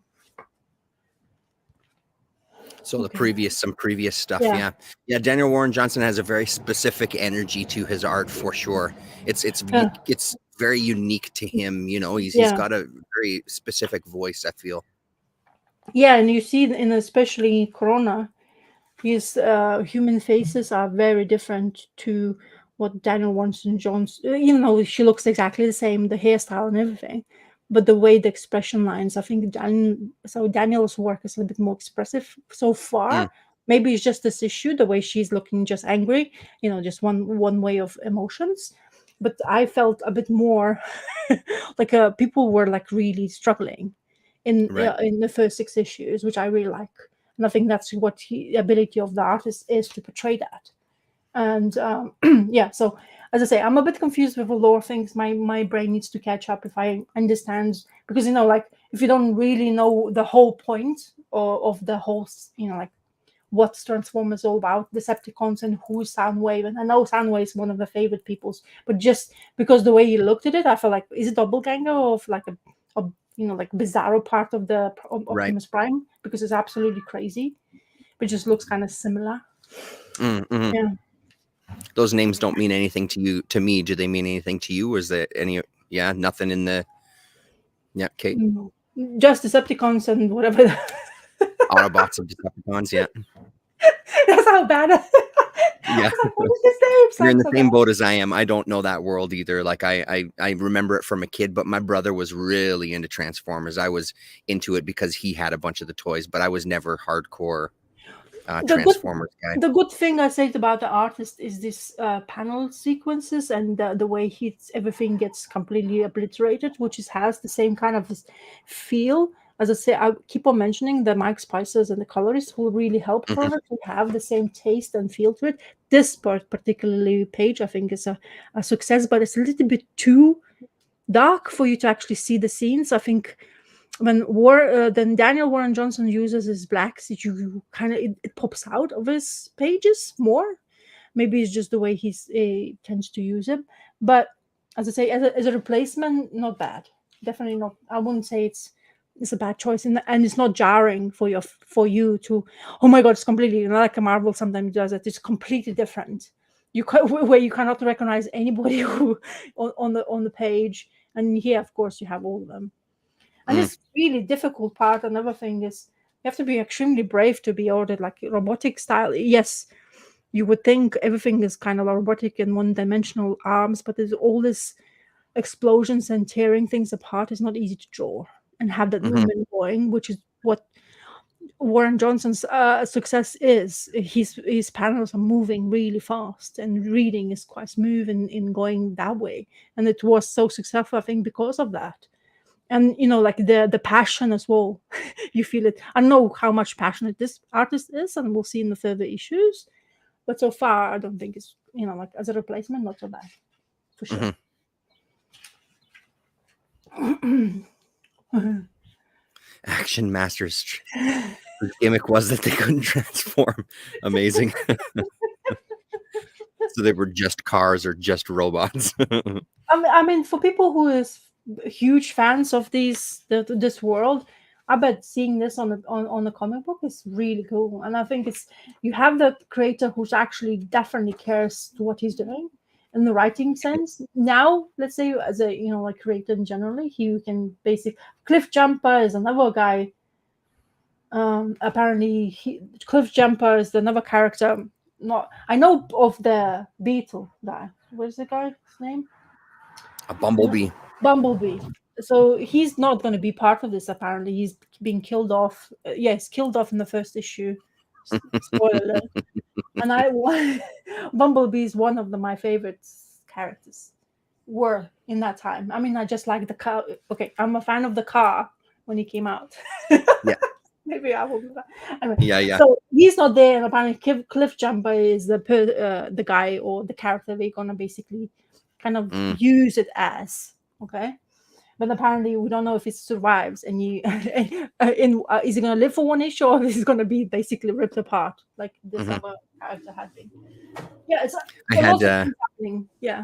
I had a VW bug back in when I was like, oh geez, Oh. 19 years old maybe. For a couple of years I had one, yeah, and then I ended up selling it. But yeah, it was a fantastic car to drive around in, even though it smelled of fuel all the time, and the heater, it would finally heat up by the time I'd get to work, and all those kind of things. So it wasn't necessarily the most practical of Winnipeg winter cars. Oh Yeah, wow! Yes. I think after that I got the Russian Lada for like, I think I bought it for like $100, and that was dude. like that was a tank for Winnipeg winters. That was like a tank. That was amazing. Well, it's because it comes from the place where the winters are winters. Yeah, exactly like right. Have. Yeah, exactly. Yeah, that's why it was perfect for us. And there was a documentary in my country, in Lithuania, where a guy decided to basically see how far can you take ladder to point of destruction. Amazing. The only way you could destroy the ladder was from taking it up high from the crane and drop it on the floor. This is when it stopped working. Oh man, I got to hunt for that documentary. That sounds fantastic. Yeah, but I don't think it's Lithuanian, because sometimes yeah, right. Yeah. I mean, it might be on YouTube. There's so much weird shit on YouTube. It might be in some far-reaching corner of YouTube. But I don't think there's one person who actually tried to Russian ladder to get to destruction. It's the car. They say, I don't know what they put in the engine, because apparently no matter what you put it in it still goes forward. Yeah, right. I think right. we ended up pouring some really bad stuff in it. I think vodka was the best, apparently. That's hilarious. But apparently they were managed to flush the engine somehow, and because they were inserting a lot of stuff, and they was like flushing the engine. And it was after flushing the engine, put proper fuel in, and it was going like it was nothing happening before. So ladders, I remember seeing them like on my youth when I was growing up, and because of my country was invaded by Russia, don't forget. And that you cannot escape of not seeing still to this day. So yeah. So it's kind of interesting. Yeah, but I think what finally died, friends of mine had borrowed it, and I don't know, like I wasn't in the vehicle with them at the time, but I don't know if they hit something, a snowbank, or I don't know what, but one of the wheels flew off and bounced on the hood of a cop car that was coming the other way. And then it was kind of tanked after that. I couldn't really afford to do anything to kind of fix it up and things. It had other problems. It wasn't just that issue, but like that was kind of like the final straw for that one. But it was a great car I think I was running it for like a year, but like I said, it was $100. I think I bought it for, so nothing, dirt cheap. If you sit in a very modernized VW bug, I mean the old school VW, but the modern technology, a little bit at least. At least it's amazing to sit in. To be honest, it feels like no ever. You feel like you're in an old car, but you don't hear the same sounds. Right. And it just feels like you're like, but like that's what they do. Like it's quite popular thing to do. You have an old shell, but they basically, if you have enough money to just do whatever you want, upgrade everything else. Yeah, right. Yeah, apparently someone had put Tesla engine inside. Really? Yeah, upgraded to Tesla electric VW, old school. but they say they had, because what Tesla you can. Any car these days, you can buy a kit. So you have a Tesla engines with the batteries, and you can buy it as a kit. But the only way you could do it is in qualified mechanic place. So they have to be having good enough electrician mechanics who can install that and basically change everything. But there's one guy, if you're curious about it, there's the guy in Wales who's well known in this whole UK country, because he's the one who is the first one who done that. So he done a lot of cars, and not big ones. He said like people come in with a Mini and said, okay, put Tesla engine inside, and he's like, how many people wants to sit inside? Because there's not enough space in the Mini. Yeah, right. But apparently there's lots of people who likes the old school cars. Yeah, Tesla engine. Yeah. No, it's surprisingly there's that video. I don't know the name of it. I'm sorry. Like I was not never remember the names. But Yeah. I've seen Land Rover. Of course, that's big enough car to do anything, but that's works like it. And but don't get the speed, okay, of Tesla engine. It's like, so they say we have to change quite a few. I mean, the shell is there. They even keep the gearbox, but that's just to change, the forward, backwards, whatever. But Okay. this kind of gear, all the pedals are kind of similar, but suspension is the most important part. So you can't put the Tesla engine and keep all suspension, because that will basically fly off your car before your Tesla engine gonna stop doing anything. So that's why they say you can't just put a Tesla engine in the vehicle until Yeah. you have a qualified person to do so. But he Right. said, and the waiting time for that guy, so it's about £15,000 to do it. Yep. But waiting list is about 5 years. Oof. Wow. Yeah, because as I say, Good there's no. gig. Yeah, so he is packed up completely, and he does YouTube videos, by the way. So he Interesting. shows off all the cars, and he basically shows what they're gonna put in, and they decide what kind of speed the person wants. But then he recommends what car can take, like to a point levels. And then it takes quite a while because of the changing, like finding the right spaces where to put batteries and everything. But then he takes Land Rover and it drives like a speed car, and you're like, what the hell is this Land Rover? And like without roof, those like almost army type looking Land Rovers. Right. Yep. So and so they're driving, and there's a straight and there's a roundabout, and he's like, stop, because I don't think we're gonna make the roundabout, because the car was going just so fast, and everybody's like holding like this, like, oh, what is going on here? You need some shit handles. Oh, you froze. Either you froze or I froze. Oh boy. Am I still there? People in the chat, is it me that's frozen or is it Rasa? It's quite a pose that she's frozen in if it is her. The timer is still going on my live feed. She froze. Okay, thank you, Andrew. So then I guess in that case we'll move on. When I went to Galaxy, I'm here. Okay, great. I'll continue then, and we'll see if she comes back.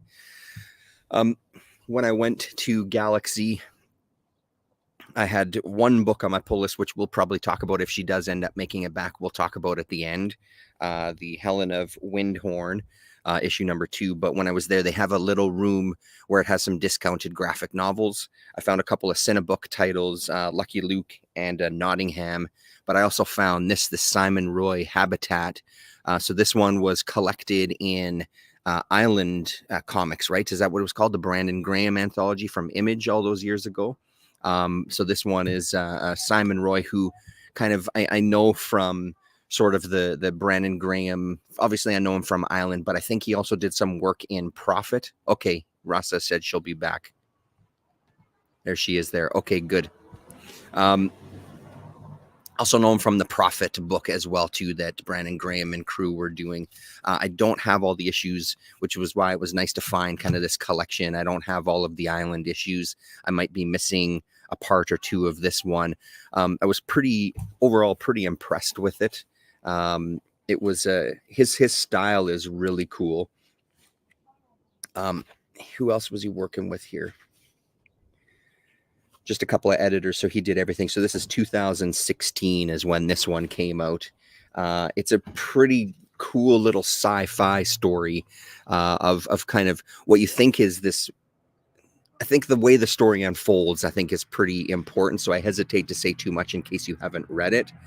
We're introduced to a bunch of characters where it feels kind of like this mix of tribal characters mixed with like this technology that they're and our main character here, blanking on his name right now, they're 3D printing him a weapon because he's kind of coming of age where he's getting kind of brought into the fold of these kind of warriors and he has to kind of go through this final ritual of spilling blood of an enemy. They're a tribe of cannibals as well too.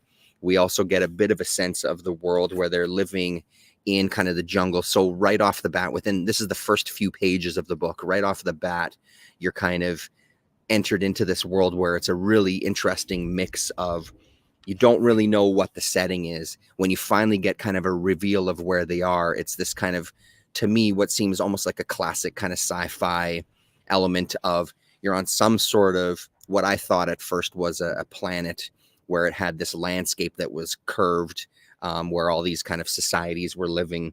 So you get a kind of sense of that, of the world. He kind of makes his first kill, and he ends up finding here she is here. There you go. You're back. You made it. What happened? Was that you? Yeah. Yeah. It just totally froze. No, I had a dead switch of the electricity on my extension. Oh. And I didn't realize while I was saying I moved, because I was trying to adjust, and I pressed the button with my foot, and it just everything just went blank. Yeah, right. And everything just switched off. So yeah, sorry. It was a good kind of end pose freeze of like, I couldn't tell if it was me or if it was you. So yeah, thankfully we have people in the chat. So I'm just talking about Habitat from Simon Roy that I picked up. Okay. Yeah, I'm not sure. That's a good point there, Travis. I'm not sure if it was finished either. And honestly, even after reading this one, I still feel like it's not finished. Where I actually did a search online to see, is there a book 2? It ended really, that was the kind of criticism that I had. It ended very abruptly, where it felt unfinished. It felt incomplete even after this one. Like, there's a good chunk of a story here, don't get me wrong, but I do feel like it ended at a point that it was kind of it was a bit jarring, where it was like, that can't be the end of it. This is surely there's a volume 2. But as far as I was looking online, I couldn't find anything. So anyway, our main character makes his first kill out in kind of battle. He gets a relic that's that he's allowed to keep, this necklace that this person had. He ends up getting pushed over by some of the other guys who are kind of ribbing him, and it cracks open, and he sees a punch card that they've used earlier for their 3D printing machine embedded in this kind of relic, this necklace. So that, of course, intrigues him to see what the hell this is. And the story sort of unfolds from there. But like I said, these people are a tribe of cannibals. They kill their enemies and then they eat them. It's part of their ritual. So it's a really nice mix of this almost ancient warrior kind of class mixed with this heavy duty futuristic technology. And it, like I said, it really develops from there as he starts to kind of explore and finds a group of kind of scientists and engineers. But like I said, I don't want to say too much beyond that. I'll leave it at this point as kind of the final.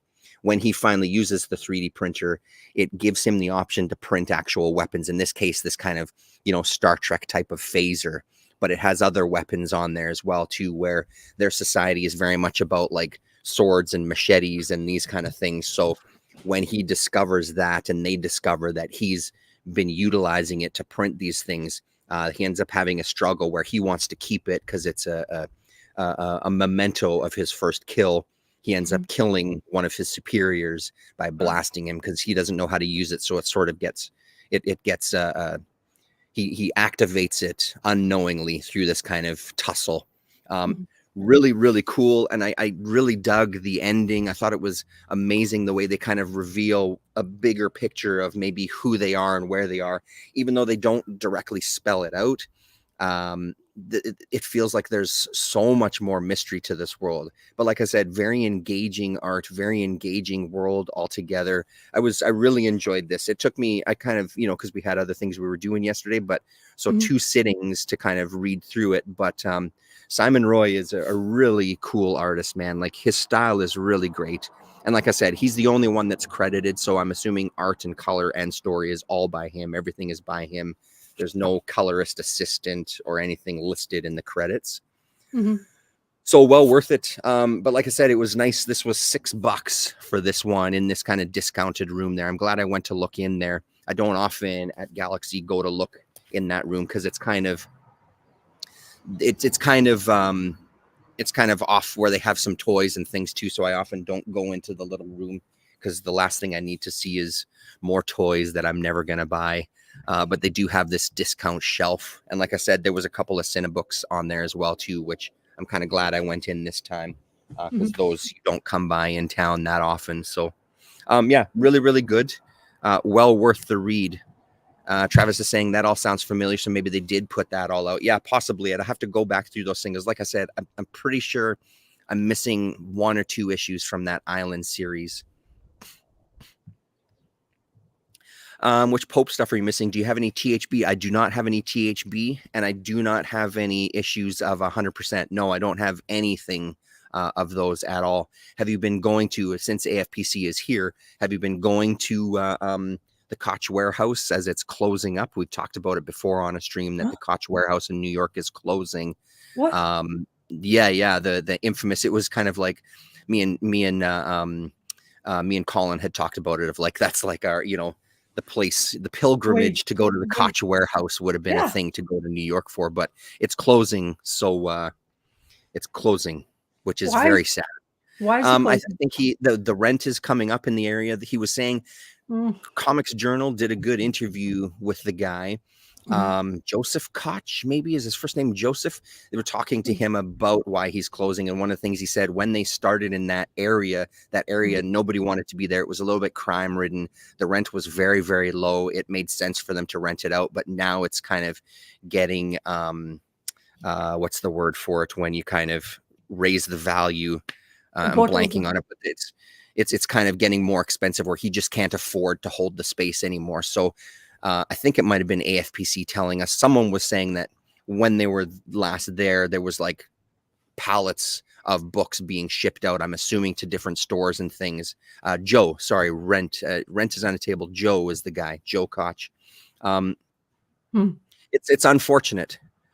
I've been going regularly on the weekends. Oh man, gentrification, that's exactly the word. Thank you very much, sir. I've been going there on the weekends. That's amazing.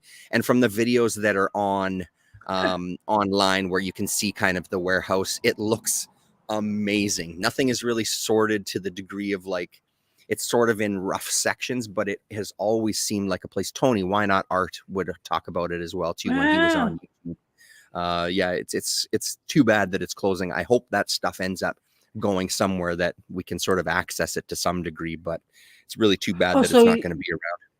So is he finishing the job? Then he's not moving somewhere else? I can't remember what the interview kind of said. I feel like they've still got a ways to go, first of all, for the Koch warehouse before it totally shuts down. And I can't remember if he was saying that they were looking for another space or if he was kind of packing it in. I don't remember those details. Maybe AFPC can tell us in the chat there. Cool. That sounds. It's too bad. Yeah, for sure. Anything, whatever that kind of, like a place where you, like you say, a place when maybe one day I will be going there and to just experience and to see what it's all about. Because that Why Not Art has always been Tony.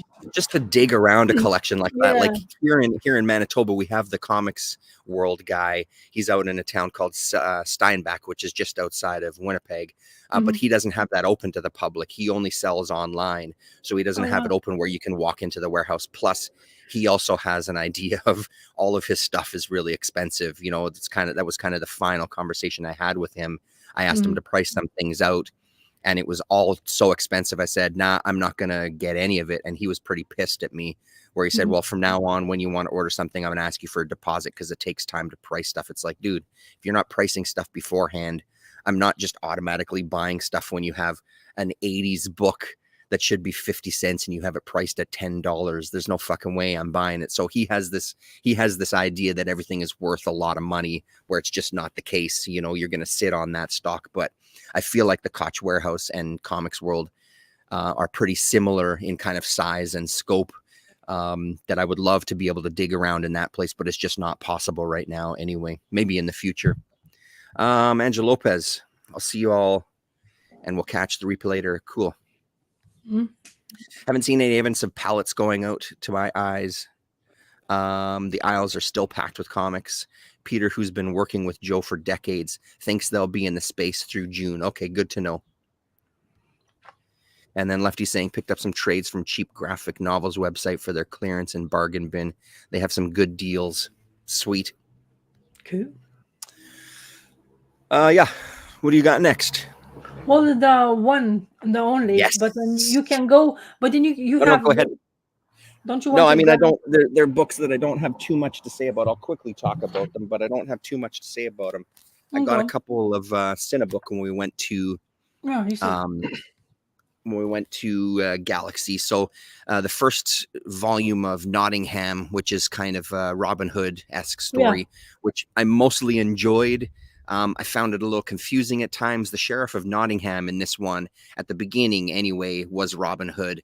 And now it looks at the end that Maid Marian might be taking up the mantle of being Robin Hood. There was so many characters, some that, of course, I knew, Friar Tuck and people like that, but there was so many other characters that it was pretty convoluted storytelling. That I just wasn't, by the end of it, I just wasn't as interested in it. It didn't really kind of grab me. I mean, if I saw them for cheap, I would get the next volume to try it out. But overall, the first one didn't kind of blow me away. What did impress me, though, was I'll show you kind of a sample of the art. So they do this, he does this beautiful, I should give credits first, actually, before we do that. Let's get the credits proper. Script is Vincent Burgess and Emmanuel Herzet, I think. Artwork is Benoit Delac, and colors is Denis Béchu. The flashback sequence thought was gorgeous. This kind of illustrated style of as she's kind of telling these memories and the way they're kind of in the middle there talking, I thought was beautifully done. Like that panel it almost seems like classic kind of kids illustration, children's book illustration. Really, really beautiful art, as most of this European stuff is. But by the end of it, I just wasn't kind of blown away by the story enough to kind of go and hunt the rest of it down, because I know there's a couple of volumes.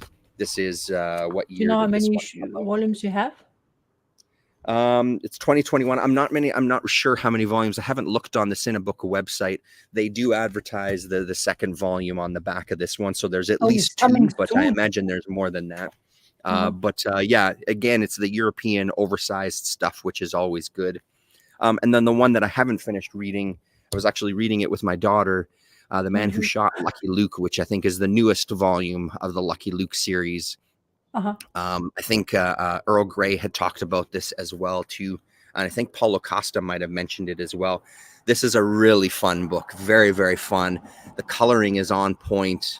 That style is really great. Yeah, like some of the bold use of just a couple of colors within a panel, I think works really, really well. It's kind of your classic Western type of tale. I know Lucky Luke from being a kid. We watched the cartoon. Our libraries were filled with Asterix and Obelix and Lucky Luke books growing up, all in French. So it's something that I'm familiar with. I haven't read much Lucky Luke, though. So this was pretty fun to read with Lillian. She was really enjoying it. We spent kind of the morning. We read the first half of it yesterday morning. So yeah, I'm digging it. I'm really liking this a lot. So I would look for more of these for sure. But again, like it's so rare that I find Cinebook stuff out here that when I see them, even if I don't know the title, I grab them anyway, because they're too good to pass up, or at least give a chance to, you know. Yeah, because it's quite hefty for amount anyway, isn't it? It's like these ones were $9. And when I went to Toronto and saw some, they had a bunch of Cinebook in the basement. They had them priced at like $24 Canadian for one volume, you know. So finding two for $9 each was a really good deal. So yeah, I couldn't say no. I'll come back to that. Mad Cave has a great Nottingham series going right now. Cool. Mad Cave is a company I'm very curious about. That's a great Lucky Luke book. Landgraf books. You have any Starfighter or Power Stars? I don't have any. Power Stars, I think I do have. Was that the one that was put out by Blue Comet there, AFPC, Power Stars? Because those I probably have some. Starfighter, I don't. So sorry, Rasa, you were ready to talk Helen, I guess, right? So I got my first shoe. Yes.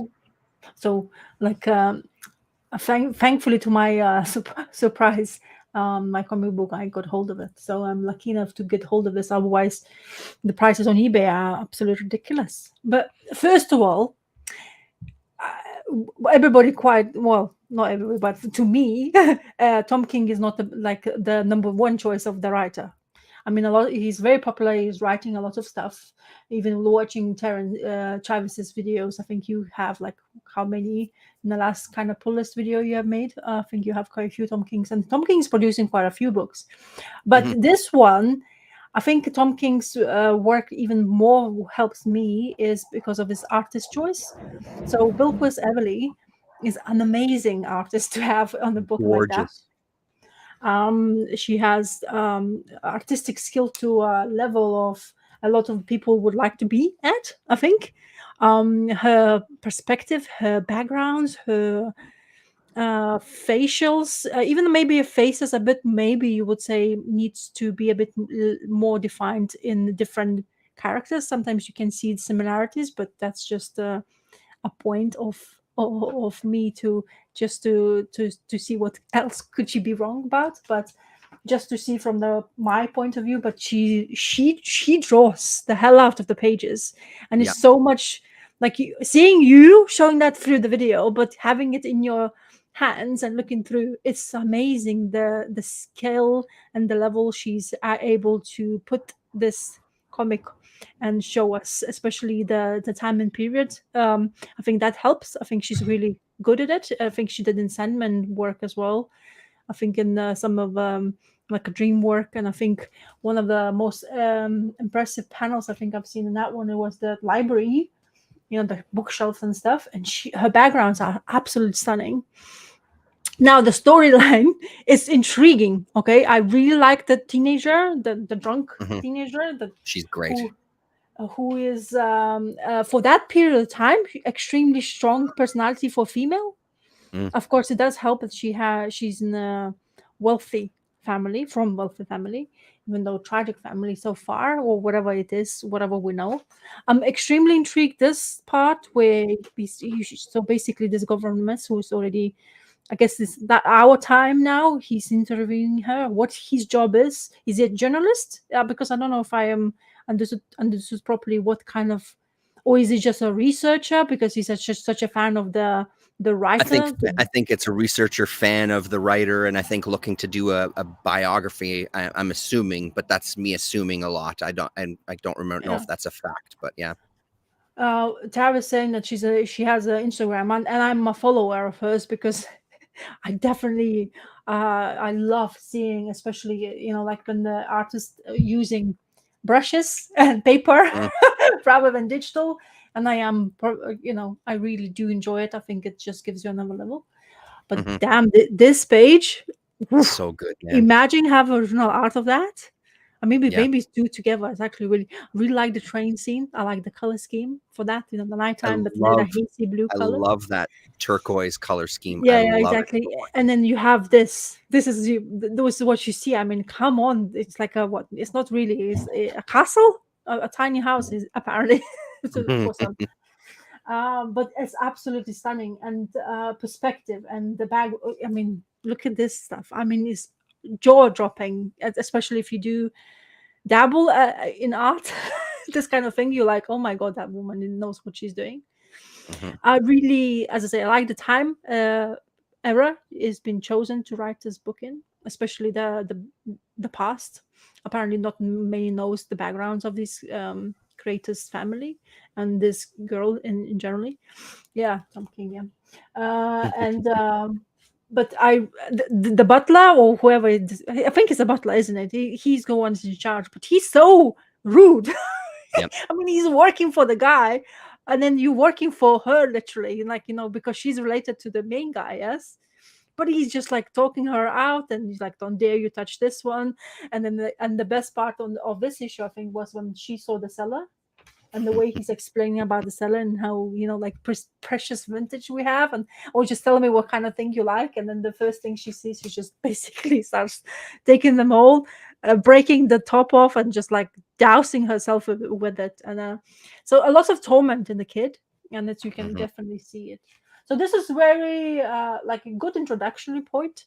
I really like scenes with her going into her, the way she looks. Okay, you can, the way maybe Everly is drawing her eyes. She kind of look kind of type of like a, not demonic, but like a vampire kind of type. It's like still eyes, and when she's like in trance rather than like sleepwalking, but actually she's just, you know, like kind of like slash drunk slash, I don't know, where she was like scared. And Right. then now and all these scenes. So it's the first issue. It's really good, the setup. I like the dynamic, how they got introduced, the government, and the way he's introducing our main, presumed main characters in generally. But Yep. there was not much of intrigue apart of just, but the best intrigue is this part. That's And right. that's just because I remember you talking about it. Maybe my brain wasn't registering too much because I didn't want it maybe to be spoiled. So I was like looking forward to, because I already enjoyed the artwork. So in that sense, my first priority would be getting this book for curiosity, how artist takes this book and how far she can take it. But this part in generally, it was very intriguing to see. And Super. Yeah. and her emotions and the characters are really good. So yeah, very intrigued. And then you have him to be introduced. So that's like the granddad who has muscles of a 20-year-old. Yeah. And then we don't know the backgrounds. Like there's No. nothing much said even in issue 2, I think. And then extreme. And then do you remember how Governess was talking to her about smoking? And Yes. that part was just like superb twist and end of her having a fag while she's having conversations later on in her life, which is like, did the girl change the mind or what happened? So in that sense, it's really intriguing for the first issue. But I think the Super intriguing. second issue has some sort of intrigue, but he's not really disclosing much of, isn't he? I mean, I don't know if I felt that he I mean, has given us. it digs more into that kind of mystery. I think one of the things Oh, that appeals yeah, to me about the second issue is the yeah, fact that there's the two of them that are experiencing this stuff. Because it yes, would be so easy to kind of just have Helen there, who's yes, an alcoholic, and seeing yeah, these things. It would be way too easy to kind of write it off as a reader of like, she's hallucinating. What is he trying to do here? But it's great to have the governess involved, seeing these things as well too. So they're going through this experience together. yeah. I love this book. That twist is kind of what brought me back. The art, I would have come back for it anyway, even if I didn't like that first issue. I think I would have come back purely for the art. But the story, I think, intrigues me quite a bit. Like, I love the kind of twists. I love the kind of, we're getting into some sort of like almost fairy tale world blending with reality. That kind of thing works for me. I like that kind of storytelling these days, where I never would have, this kind of thing never really would have resonated with me classically, but I find I'm enjoying it a lot more. Even Do you like the have, back cover, just doing this kind of yes, art on the the back blues? cover, I think is the gorgeous. the blues, Yeah, the which blue. we Yeah, actually yeah. sometimes use for the, if you make a mistake you cannot see it when you print it. Hmm. It feels, I'm not saying bad, but it just to have the feeling of the Lion, the Witch, and the Wardrobe, Mm, because it's just a little, it hints kind of yep, because of the creatures. Okay, first of all, totally. and you have the guy who's like, the granddad of, who has like say the body of 20-year-old, Hmm. and the personalities. So because it doesn't disclose. So in the first issue, we have information. We don't have that much information about the dad. The only thing that he's a very popular writer, and that Right. he's dead. Yes, he killed himself. Hmm.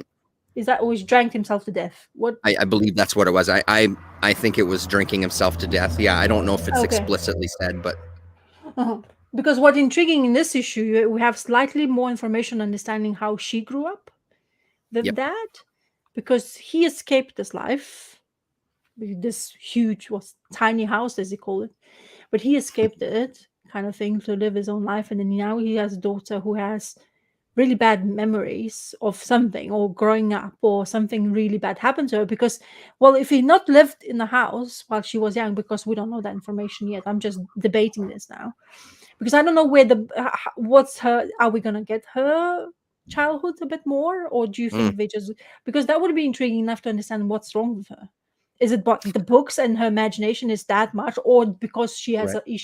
a bloodline of a family. That's why. But because you can now tell that this is a fantasy because the government sees it as well. So she's nothing Yeah. to be related to them in order Yeah. for her not to see, but she sees them as well. So that kind of, which is good. That's the good part of the storyline. That means makes me think about it. That means it's an investment of time, and I'm really thoroughly enjoying it. And I think I'm enjoying it more because of that.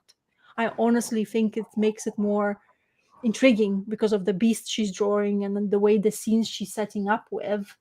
Hmm. It's a little bit, you kind of like now even thinking like anything less, it would be intriguing enough of as a Hmm. storyline to go move forward with the, picking up a second issue or the third issue now, if it's would be taking the story as much as I am now intrigued because of the art style as well. And I think in tandem, if it's very important for me, especially because I'm reading something from Tom King. Not, as I say, I'm not dissing the guy, but not everything I liked particularly of Yeah. his work. You know what I mean? Right. So I anyway, love that. I love that dinner table scene where she kind of explodes, and he's like, and he just kind of chuckles. Hey, not like yeah, that, like this, and he smashes yes, the table. It's brilliant. That whole scene is really brilliant to give you a real taste of who this uh-huh. guy is, the mystery that surrounds him, and stuff. Like this stuff is just fantastic when he Yeah. completely demolishes the table and the dinner. And Mm. the other scene I loved in this one was the governess going to him as she's struggling, like again, like this fucking coloring, dude. Like it's just Uh-huh. gorgeous art. Every issue.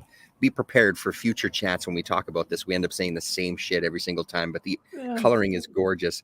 I love the scene where the governess goes to him to talk to him about his granddaughter, and he tries to wave her off. And Mhm. even like this scene where he stands up from his table and kind of towers over her, and she just Yeah. completely stands her ground and just keeps kind of talking to him, and even to the point of kind of coming around the table like, you're not going to intimidate me. Yeah. This is what we're here for. We need to talk about this. You're not going to chase me out of this.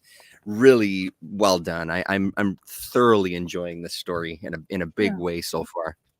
Yeah, it's good to have. I'm really pleased that I actually will Mhm. be able to follow now this story. Honestly, Yeah. because just that's as I say, I'm finding quite difficult these days to with my new comic books and be interested in comic books, because sometimes something intriguing or interested in more than one person, you can't get hold of the issues anymore.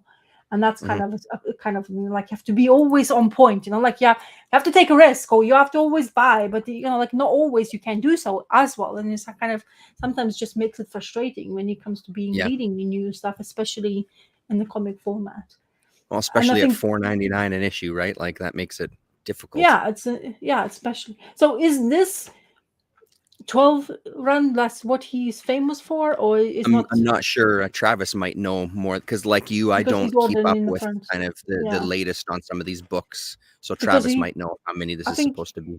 he's famous for the 12 issue stuff, isn't he? Because it's Yeah. kind of like a sweet spot for him as a writer. Mm, Because mhm. because I know that when he was going for the Batman run, he wasn't going quite strong. I mean, that's what pissed me off the most. I think the Batman one about the wedding.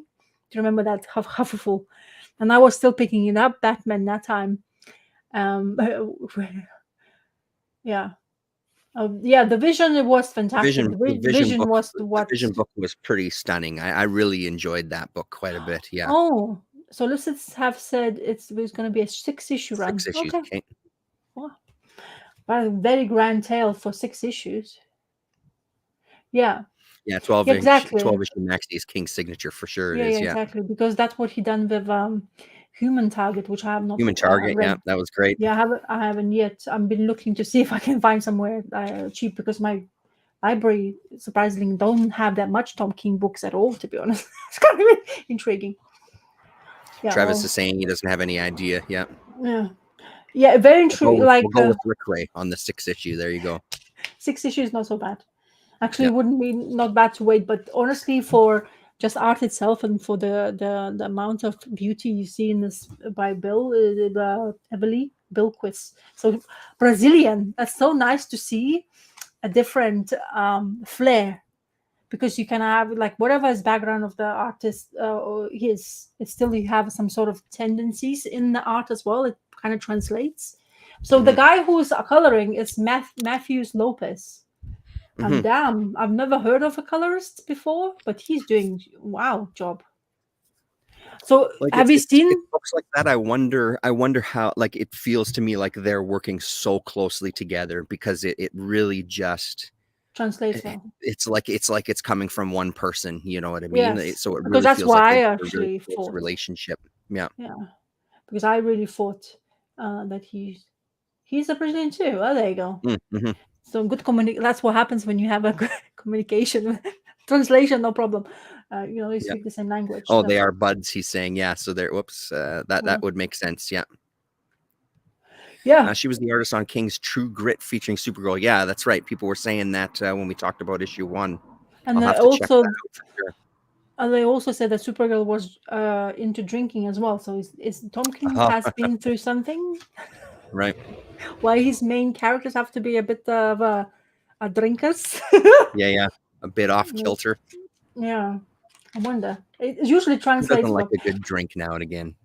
Yeah, I've read. I know. I've heard, or maybe it was somebody on a YouTube video saying that Tom King got the job because of his one of the family members were in part of DC. That's how he got his first run into it. Since New 52 Wonder Woman, right. Oh wow, Matt Lopez See, I, also. I wasn't aware of that. I really liked some of that. I don't know if I followed that New 52 Wonder Woman all the way through, though. But yeah, that's Yeah, good to know.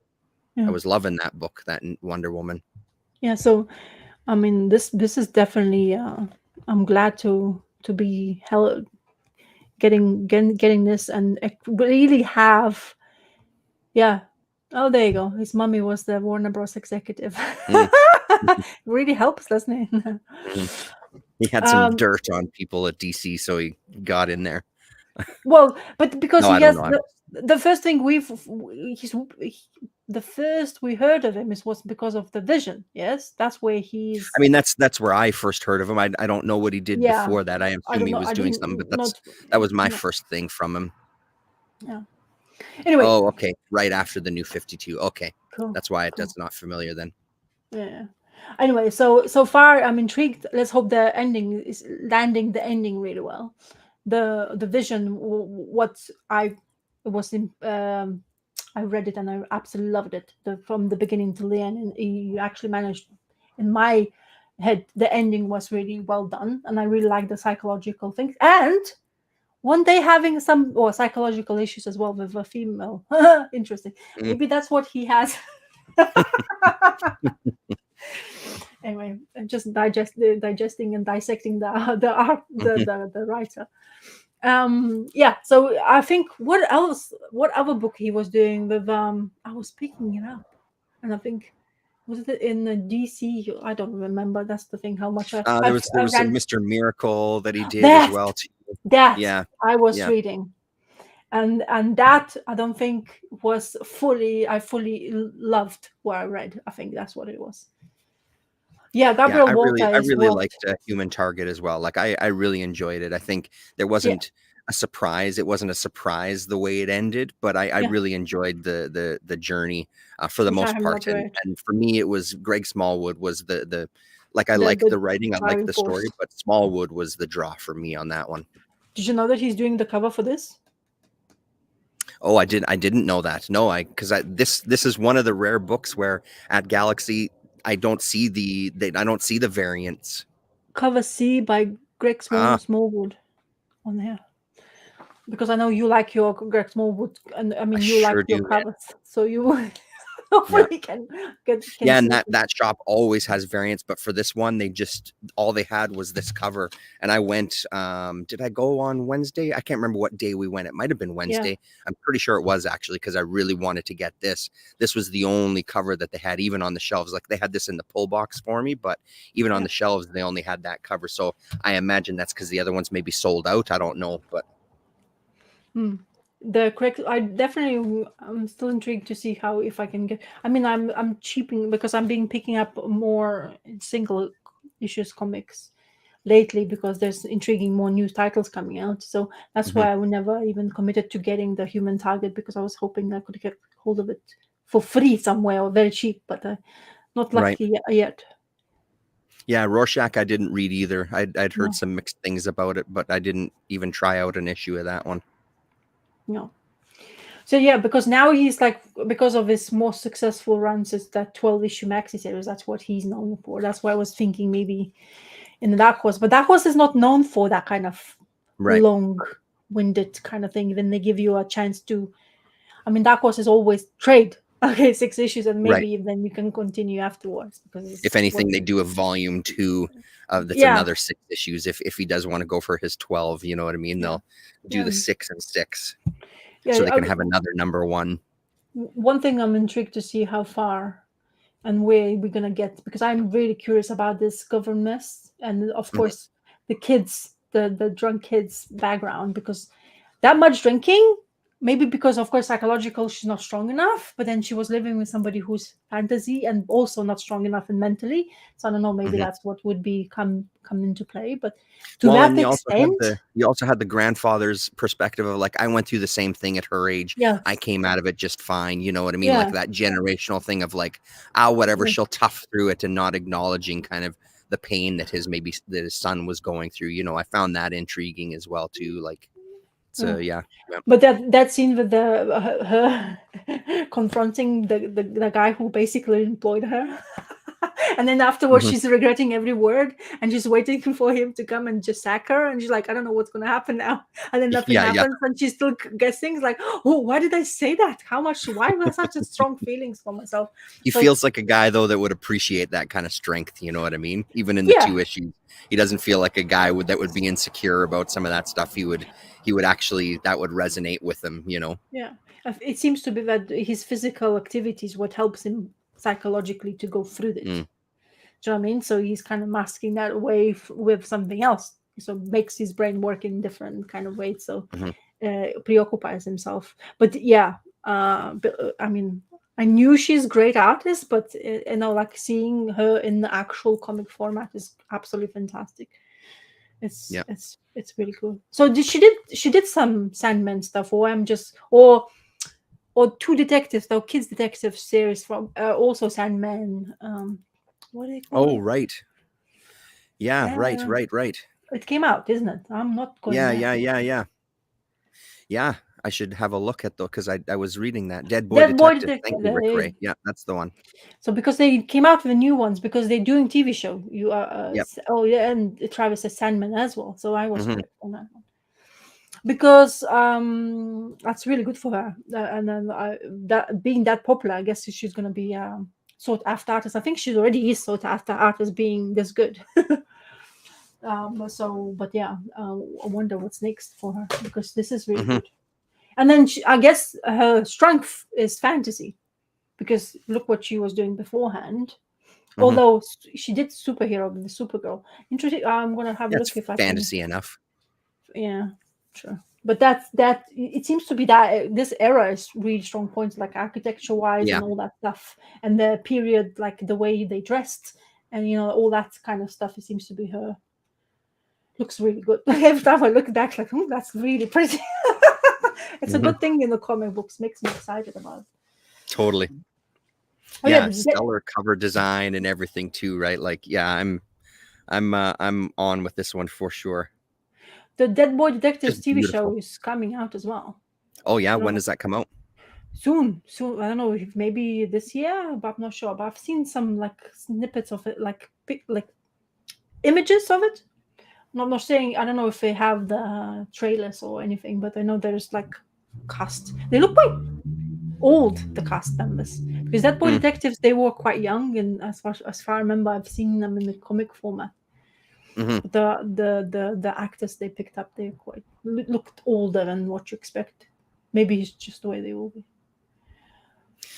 I mean, I agree with what APC is saying here. Sure, I'd like to see these artists, especially this caliber, be given the opportunity to write their own work. And I think, there's possibility that some of them don't want to write their own work. I mean, No, I tend to agree more often than not, but I've also had the experience of, artists that then write work that's just, it's a mess. Like they need someone kind of driving the story. Obviously that's not a hard and fast rule. It's, yeah, abolish yeah, writers. Yeah, I mean, at some point though, there's a writer involved, whether that's the artist taking the job of the writer or not, but I feel like sometimes it's a different kind of flow, the visual storytelling Mm. versus like an actual story that moves those visuals along, right? Like I think sometimes they can be very different pathways in your brain, creative pathways, but again, there's a ton of examples where that's absolutely not the case, where the artist is well versed at being able to write a good story and an engaging story. But yeah. But there's lots of examples of artists who's been writing and then Yep, for sure. or drawing and writing their own stories, but they can't continue for more longer than 6 issues, and then they ask help from somebody else. Mm-hmm. Comics in general to draw is already complicated stuff, and then now writing it itself, even though you kind of know your script inside it. Yeah, right. I don't read comics. I just look at the pictures. Yes, absolutely. That is the driving force for sure. The visuals are the driving force. Yeah. But yeah, it's nice also to have a good story as well when you get it. But it's not, for me, I'm the same way. It's not totally necessary. I'm quite happy if it's just some gorgeous, speaking of gorgeous artwork, Tetsunori Tawaraya, the Japanese artist that I love. There's a collection of his, so Color Code in Canada. I've done many videos on each of those. They're doing a collection, a hardcover collection of all of those now out of print and hard to find, like art books or whatever, being collected into a hardcover, not going to be risograph printed, but they're trying to mimic some of that image, that color quality within that hardcover. I think you can pre-order it now. Of course, since I'm talking about it, I'm completely blanking on the company that's putting it out. But yeah, if you look up Tetsunori Tawarai, it'll come up, I'm sure. So you remember the name? Yeah, because I love his artwork. I'm subscribed to him on like Twitter and on Instagram, and his stuff comes up quite a bit because he does a lot of stuff like design for album covers for bands. He plays music. He does T-shirt designs, all sorts of things. Like he's almost always in my feed to some degree. So I love his style. So yeah. I'm glad to see that getting a collection for sure, because that art is really great. Now, it's not Hollow Press. That would make sense because they've done some stuff before. That's the Italian company, Hollow Press, but it's an American company. It's a U.S. company. There's always lots of things to come up. Like the Turtles book, I think is going to come next week, and I'm wondering, am I going to wait for a month? Or am I going to ask him again to send it to me via post? But it's like, come on, I already asked. Like I always try to be like, wait for a month. We can have all your comic books in the same time. Not so easy when you're excited about something to get. Yeah, totally. And I also feel like just on this Helen thing, I think it's going to be, it feels like it's a good story on that monthly, like it's something we talked about before. And even earlier with Shogun, talking about Shogun, like I'm glad that I'm sure it would still be amazing watched all at once, no doubt about it, but I'm kind of glad to have a show to watch, because at the end of every episode my wife like gets really angry. What, they can't end it there? It's like, no, they ended it there. That's the whole point. I want more. It's like, yeah, well, that's what they want you to come back, right? So I love when it works. I love it's very gratifying to have something like spaced out like that when it really works well, right? So the new Fallout series, I know you're not a gamer, but the TV series, everybody like the gaming based. I mean, Travis must know that too hard, because I know he played it, I think, quite extensively. Because it came out, all of it, and then I read somewhere there's a complaint saying, well, that's the problem of the binge thing. You get everything in one go, and it's so nice, and everybody's wanting more, and don't think they ended correctly or used enough characters in that. Because I played the game. I haven't watched yet TV show. I've seen lots of images because it's everywhere. It seems to be on social media. Everywhere, yeah. And they like plastering everywhere, no matter if you don't follow it, something is just on the advertisement somewhere. I've seen images. I like the actors they chose. The guy without nose, the hollow nose. He's a intriguing actor, or because I actually needed to see his face because you couldn't recognize. Oh, I think that the show over the week to week, book month to month. Yeah. Yeah. Yeah, I honestly think that, like, for example, I tend to watch more than one episode. Let's say if I really enjoy it, my brain hurts. So Right. when I watch more than like 1 2, as much as frustrated I am, like your wife is sometimes, how dare you ending this way? She gets But so animated, it's hilarious. Like up on the couch and like yelling at the TV. It's been pretty phenomenal. but yeah, it's kind of it is wild how they nailed it in the fall. Oh wow, okay, cool. Mm, I'm glad to hear, because my husband said to me, so what are you interested in it? I was like, yeah, but there's so much shit around. I was like, come on, yeah, I don't know what to pick. And then yeah, honestly, my safe way, go backwards and watch, like I say, I'm starting watching The Wire again, because that's, I know what kind of like, I know where I am, I know expectations of it. I don't need, even though it's surprising you after a while when you don't watch it and you watch something for like long period of time before you haven't watched it, it's hmm, your memory is coming back but slowly, so your hmm, brain is still okay, and it's kind of comforting. When then you watch lots of new material, I watch it kind of, sometimes if you watch too much, my brain just breezes through and then I miss details. So if right. I read something, or like I've seen somebody talk about it, it's like, oh, I missed that. How did I miss that? Because I was watching the same series as you did. Is the same thing happened to me with X-Men, which I absolutely love, by the way. The Hmm. X-Men new animated series is the bomb, by the way. Um, and then it's kind of watching, and I was thinking I watched it as a child, but it seems to me I forgot a lot of things. Why? Because they are not taking exactly the same, though. They change script in some ways, how they're gonna, which story they're gonna bring in first, and how dark it is. A lot of like killing one of the main characters already, which is kind of like jarring for me already. And the way they dividing the episodes, which is absolutely fantastic. They don't put up everything all together. You watch it. It's weekly as well. Mm. The X-Men. So in that sense, like I can't sometimes remember, do I actually like X-Men now? Because I was like, I don't understand. I don't remember this. Why didn't I remember? I know them. I Yeah, yeah, clearly loved it. yeah. So it's kind of intriguing, but it's lovely to see. And the Storm, I don't know, because you're not into X-Men that much, No, but no, lots of I people. watched the show as well too. Yeah, I Oh know yeah, the cartoon, the original. but the Storm, lots of people saying that more, like how you call that hairstyle? Yes, I do know it. Yeah. Yeah, so she changed now because she gained the powers back, and that when she gained her powers back, and now she's with long hair and with that dress up and costume. That's what I like the most, because I remember her Mm-hmm. from the animated series, which I absolutely love watching. So it's really cool. Yeah, Mohawk. There you go. Yeah. I wanted to say Mohican, so somehow, which that wouldn't be the right one. Anyway, I'm over talking. So yeah, it's lots of things to watch and never have enough time to do it. Yeah, And then it's true. I choose comic first, then Yeah. or segment into my video. I posted 2 drawing videos. Yeah, I saw, and even on Instagram too. He had, or at least I Well, saw one on Instagram. I don't know if yeah, you I did just two put on one. I Instagram, but don't I yeah, don't okay, really give a rat's ass about Instagram, to be quite yeah, honest. But yeah, yeah, yeah, yeah, I was like, because I like the music on Instagram, you choose a lot. yep, Whereas on YouTube you have to careful, because like licensing yeah. issue. Copyright strikes and all that shit. Yeah. Yeah.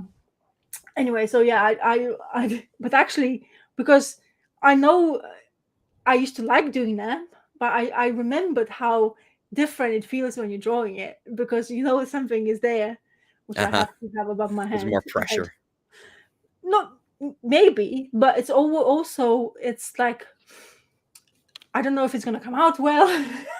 Right. You know what I mean? Because I don't draw. I wanted to like people see, because I can, when you say it, sometimes like people.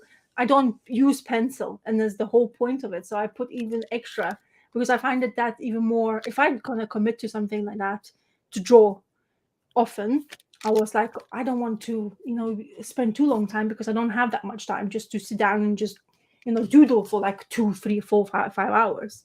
Right. So that's why I decided to do it in the fountain pen / whatever brush pen I have. Hmm. Hmm. But it's nice to see, to show people that actually what happens when you. And then the point is, when I do that on video, it's like, oh my god, I don't think I've seen perspective right, because I don't know if it's gonna go wonky eye, because I choose. Uh-huh. Do you know what I mean? I choose not the panels which I'm gonna try to draw in different motions as well, because static motion is kind of boring, like, and Yeah. it doesn't make your brain even more going forward, like I said. So I like think I showed you. for me seeing that stuff, sorry to cut you off. For me seeing that stuff, like you've told us a million times about Yeah, doing it just directly in ink and stuff, but to see it actually happening, like yeah, really kind of drives it home, like holy shit, man. yeah, Because I mean, I know what you're saying. I don't, obviously I don't think you're yeah, lying to us or anything, but it's like to actually see it happen is something yeah. different than being So told I did. about it, right? It's super cool. So I And did this I one. agree with AFPC here as well too. Try Well, some live stream. yeah, yeah. That's not. It's not something you can. You say that an extra. Like there's enough pressure for me just to draw like in this manner. In doing it live, I don't have. Maybe if I do it more often, the videos I meant, I need to Hmm. get into that headspace when you're doing it, because this is honestly, I really hated the way the head at the beginning felt, but I Oh, know really? one thing.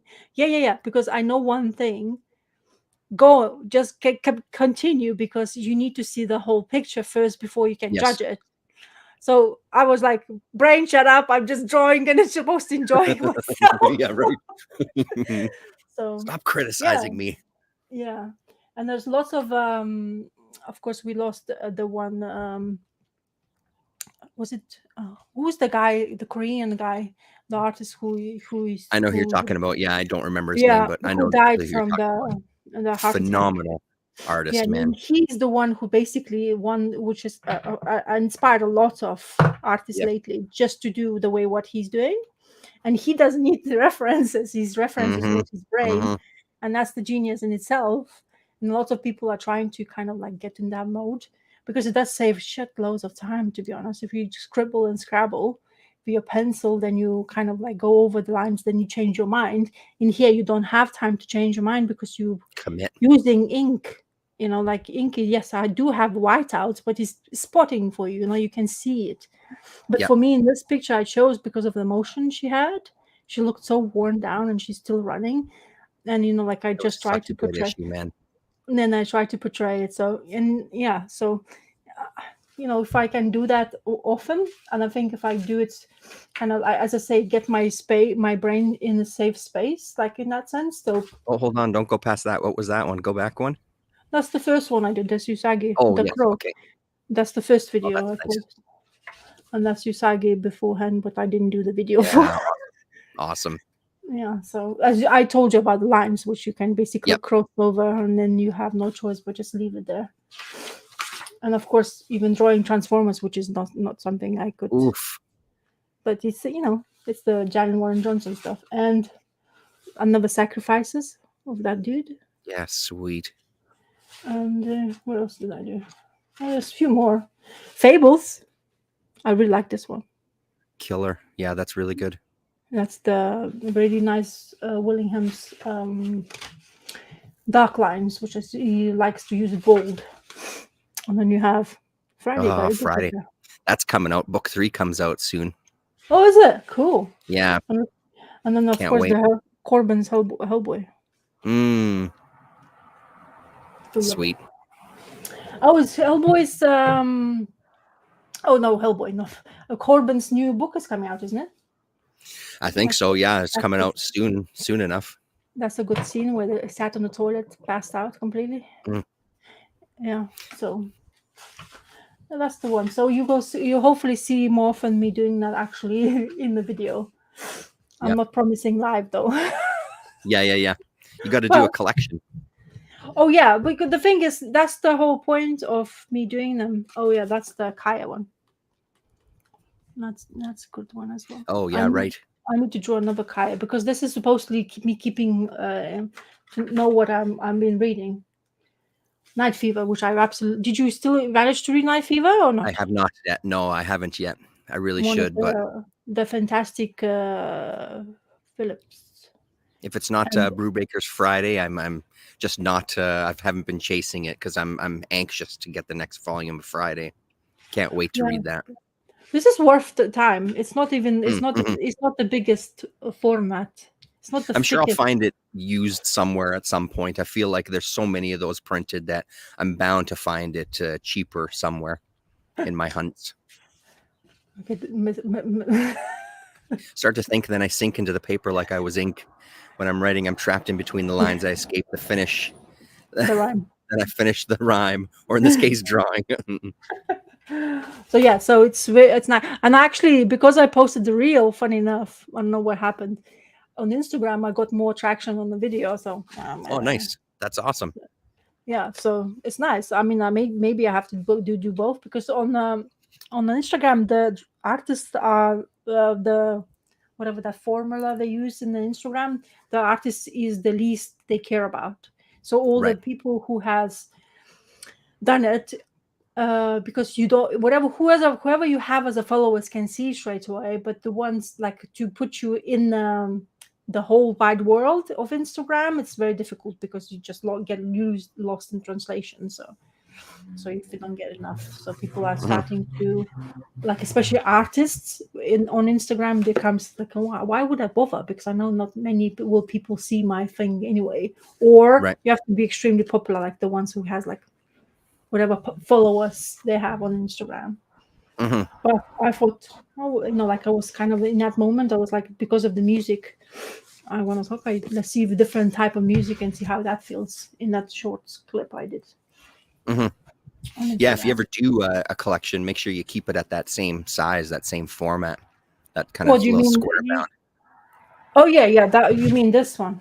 Yeah, like that's like that same square. Like, don't blow it up or shrink it or stretch it or anything. Like, that would be amazing to see. No, I only do the whatever you see. Like my simple setup, which I kind of hacked up to do it, because it's very difficult to find something which is overhead video. Sorry, I meant if you actually collect them into a book for like sale, you know what I mean? Like if you collect the drawings. You mean yeah. You must have a good scanner, yeah? No. That's the you don't? I thought you had a good scanner. Yeah, sorry. I thought you had one. And AFPC is Rasa, Draw Comics. Yeah, it's easy for you to say. I can admire. Yeah. The minute somebody says draw me perspective, I'm like, what'd you say? Yeah. This is just it's very interesting when you start to dabble into something. It's like it's not when people like you are like you hear the interviews, how much time they spend, how many people have to basically close yourself in that little room where you start drawing and escaping yourself.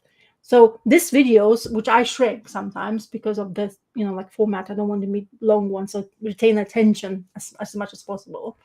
So I draw like the one, if it's easy enough drawing, it takes me like 5 minutes, 10 minutes at max. This one, for example, the sacrifices, because of the intricate lines and everything and the perspective, kind of like emotions, it took me more than 20 minutes. I was like, oh, long video. So I kind of like speed up a little bit. Well, thank you very much, and for your belief. Yeah. But it's I really my brain needs to be happy enough to do what I'm doing now. Like this is right. Because I had a huge break. I was doing before drawings daily as well, and I burned out, and I do burn out quite often, and that's not like the actor's block, as they call it. And I get my brain gets distracted too often, and then that distraction becomes a block where you don't know what to draw. And this is really good thing, because I found a way to find what to draw first, and the second would actually be in action to doing drawing, because you never knowing what to draw is what's stopping you sometimes just to sit down and doing it. Because scratching and scribbling I can do daily if I wanted to, but I want sometimes have a body of work and actually see what I have done. And I looked through before what I did it, and I was using a smaller format sketchbook, as I call it. I don't know where I left it, where I did it for myself. But in that format, this format now, I prefer it. Oh, I found it. So this is the book I'm using at the moment, and that's what I used to start and doing. So it's greatly smaller. Yeah. And I think this is kind of more cinematic, and it's more like thing, but this one is just was. The thing I liked about that smaller book when you were showing them, I remember there was a bunch of drawings where they sort of, they sort of spanned the 2 pages, kind of crept into the other page, and I really liked the way that looked. But I agree with you, like the square, pardon me, the square is really nice. It's a nice bit of space to draw on. Yeah, stuff like that. That's my headspace, because I was like, I should actually use all the available space, but I kind of like no. Don't worry about using all the space. That white space sells it, man. Like, yeah. So that's what I was. That's how I started it, with doing like seeing what I read, and this is a very good thing. I should actually do flip through to what I've read and what I've drawn. Totally should. Yeah. There's the next video. A flip through of last year's art. And the sacrifices. You see, I like the art. So good. Max Furuyama is fantastic artist.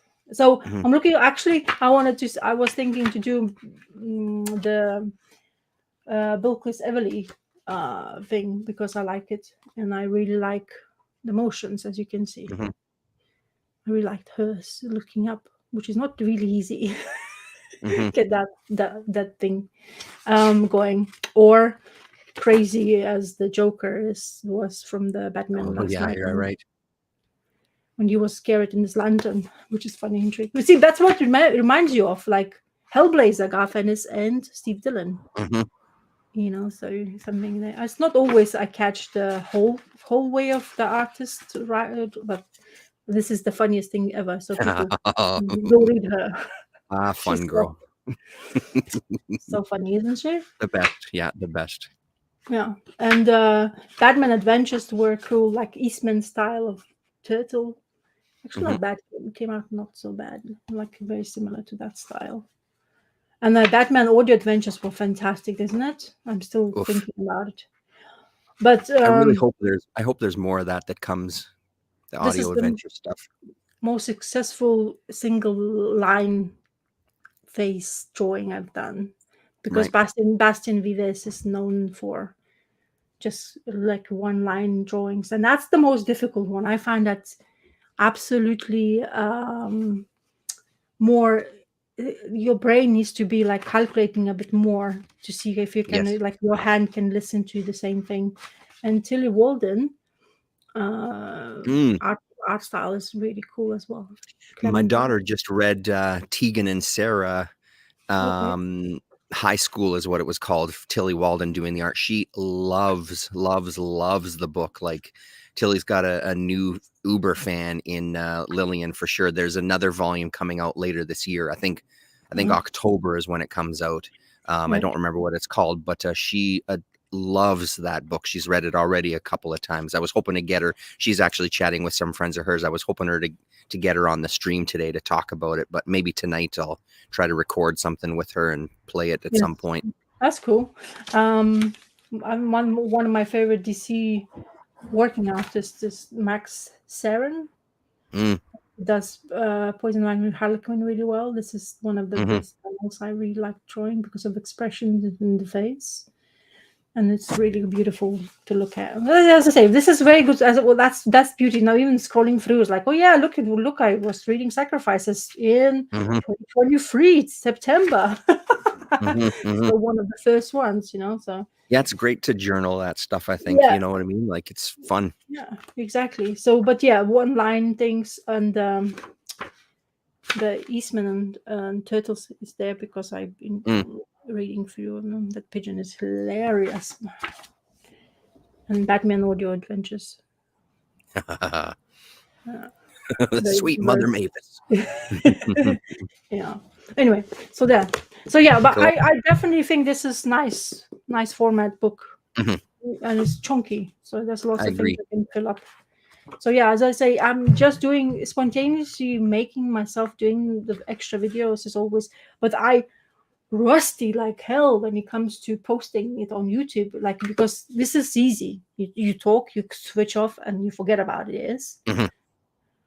If you, I done for some people, yeah. If you wanted to to ask me to draw you something, give me a shout. We'll never know Yeah, what for to sure. come up with.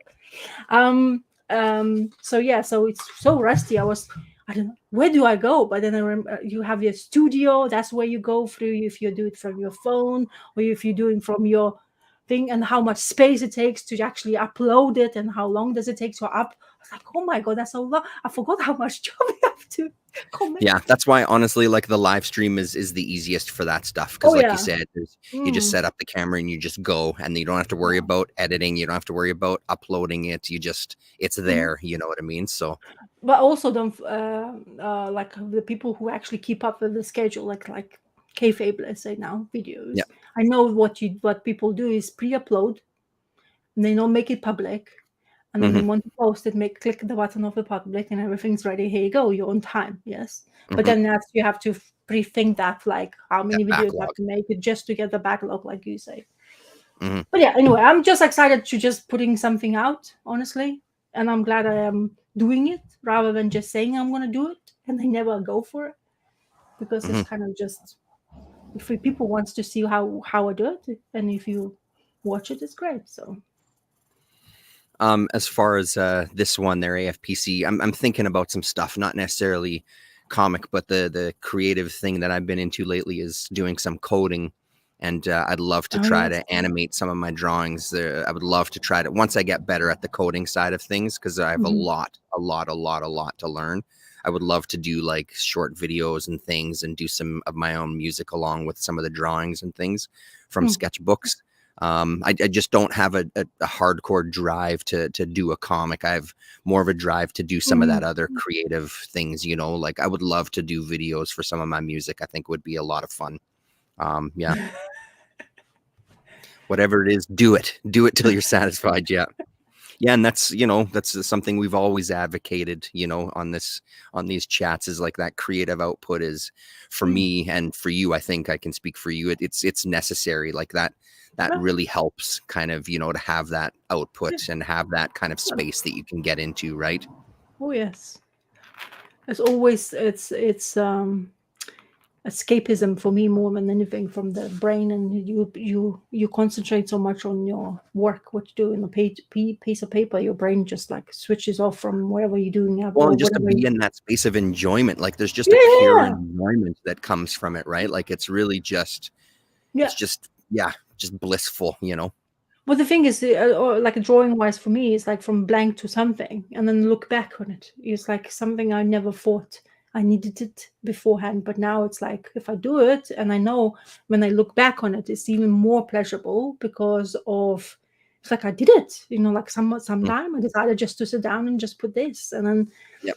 and that's nice enough for me. So I'm not just like not saying about it, but actually doing it and have something Yeah. tangible to look at. And Right. I absolutely do like it more on a piece of paper with a actual pen and to do that. And I really like people like artists, especially like who can actually do it on the paper rather than doing digital. Nothing wrong with the digital art. They are prowesses and that stuff, and they skill levels you need to have it in doing that as well. And there's a lot of skill involved, but still, I find it tangible items is more for me intriguing hmm and fascinating and something I enjoy having Yeah, rather. for sure. Cool. Cool. Right on. Yeah. Thanks everybody for joining us this week. I think we'll be back next week. And Okay. I'm doing some work this week. Mhm. I think it's all during the week though. I don't think there's Well, anything let on the me know. weekend. So hopefully I should be back Sunday. Shouldn't be an issue, but Yeah. make sure that you subscribe to Ross's channel as well too, and come and Yes, yes, join yes, us again next Sunday. And yes. maybe I'll be inside in the basement, but we'll see how it is. It's getting a little cool now outside, so Yeah, I the can see sun is well off of me your now. So shadows. yeah, Probably the trees are taking over the yeah, sunrise. Yeah. Anyway, cool. it's nighttime here. Right on, everybody. Nice to see you all. Oh, Thanks for joining us, and we'll talk to you next cut, cut. weekend. Hopefully. Later. Bye.